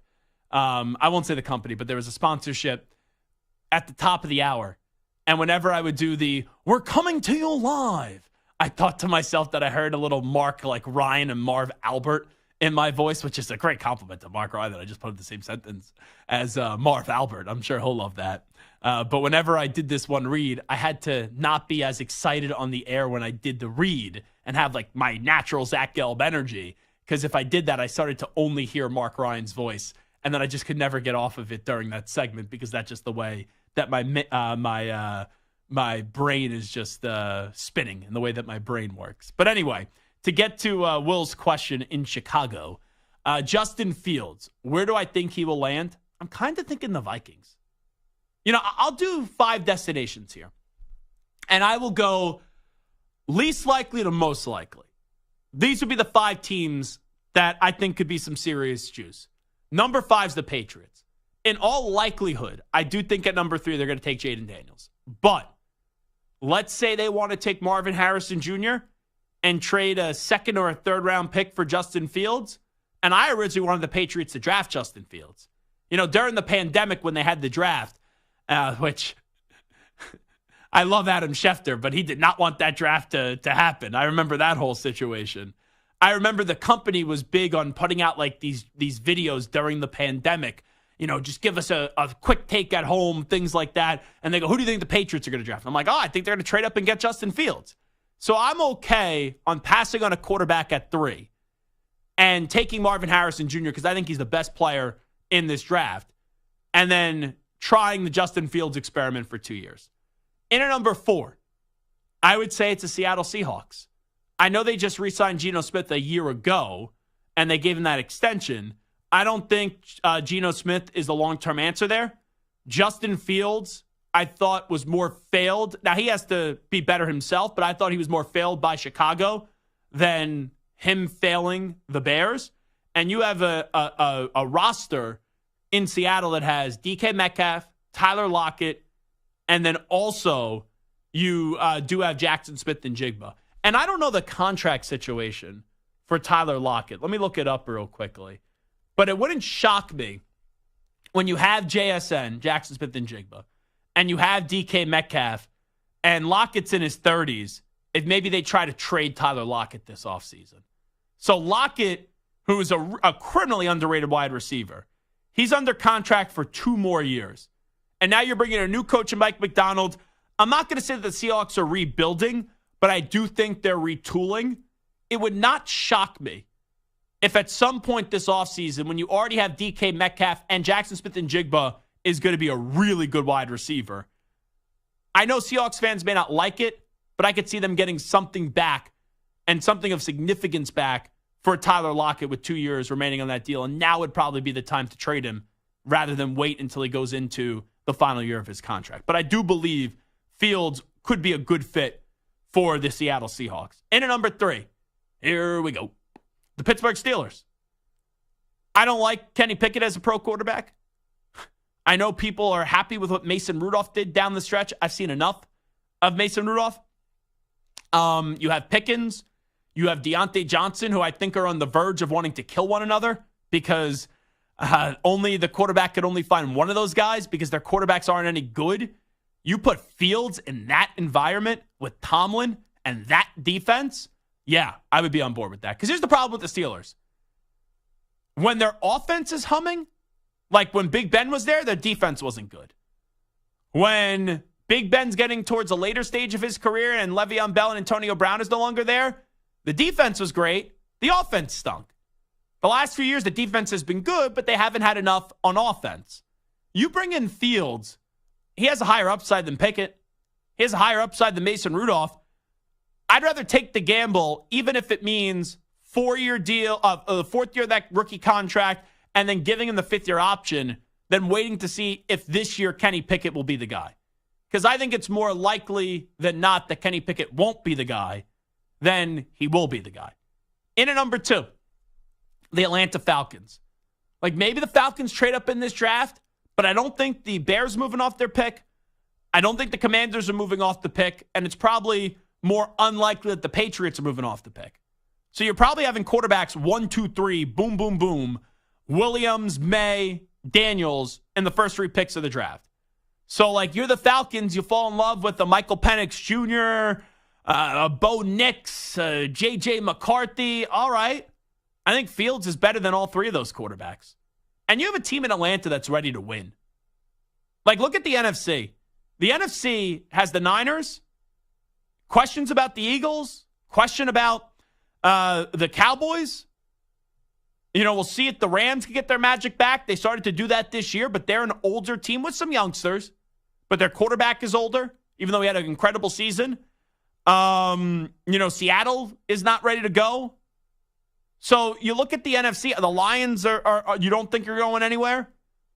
But you have a weak NFC South. You have a defense that's young and really young in the secondary, but up and coming. And they made big strides this year, even though they lost their defensive coordinator because Ryan Nielsen ended up going to the Jaguars in the coaching change with Arthur Smith getting let go.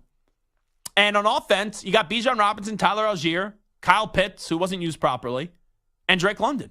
You got pieces there in Atlanta. You just need a quarterback. That could be a landing spot for Kirk Cousins. It could. And it would not shock me if Kirk Cousins is there. But I could see a possibility of Fields getting traded to Atlanta. And there was a lot of speculation when Fields was getting drafted that maybe the Falcons would have pulled the trigger on that. And then finally, the number one destination for Justin Fields, I think, would be Minnesota. I think a lot of people would say, oh, whoa, what about Kirk Cousins? Well, Kirk's a free agent. They can't franchise tag him. And the more and more things that you're hearing is that Kirk is not going to be back in Minnesota. Now, there was this report that last year they did all they could to try to trade up and move up in the draft. And those reports are out there. I believe it was to get Anthony Richardson. So maybe they'll try to trade up again. But if they get shut out and you say, okay, we're not going to bring back Kirk Cousins, Justin Fields with Kevin O'Connell, with Justin Jefferson, with Jordan Addison, that's pretty damn good combination. Also, Justin Fields will be playing in a dome. So, good environment for Justin Fields. So, those are the destinations. Pats 5, Seahawks 4, Steelers 3, Falcons 2, and the Minnesota Vikings in at 1 for Justin Fields. Carlos, where do you think is the most likely landing spot for Justin Fields, assuming that the Bears operate this the way that I think they're going to, which is going to be draft Caleb Williams and trade Justin Fields? What's your number one? It's hard for me to imagine that they're going to do a trade in division, so I'll say Atlanta. You know what? It's a good point in division, NFC North. Now, it could happen, right? They'll just have to pay that NFC North tax. Yeah, we saw the it was the Eagles, right? At the end of McNabb's career, go in division and trade him to the Redskins, the now Commanders. But you are right with the Vikings. You have to pay a little extra, maybe be some conditions on a 3 or conditions on a 2. And that could, for Ryan Poles, it's probably a make or break year anyway. You get Caleb Williams, you shouldn't be afraid. But that would be a fun storyline if you get to see then Fields go up against Williams for the next 2 years inside that NFC North. So you're saying, who's the team that you said? I have Atlanta. Oh, you have Atlanta. Stu, most likely destination for Justin Fields? What are you rocking and rolling with? I think Steelers. There we go. That song's stuck in my head. It's going to be stuck in my head all offseason. All right, that's the Zach Gelb Show on CBS Sports Radio. Big thanks to Bart Winkler for stopping by, Chad Brown as well. And also like to thank my guy, David Shepard, for joining us for 10 minutes on the show. It was really fun to have the basketball wizard of David Shepard join us. Maybe we'll do some postseason picks with Shep this year. Big thanks to Carlos Ortiz, Stewart, each and every one of you. We'll do it again tomorrow. Max Crosby, Matt Max, going to join us tomorrow. Maybe he'll say hello to Stu as well. We'll talk to you at 3 p.m. Eastern, noon Pacific, mañana. We out. Bye-bye.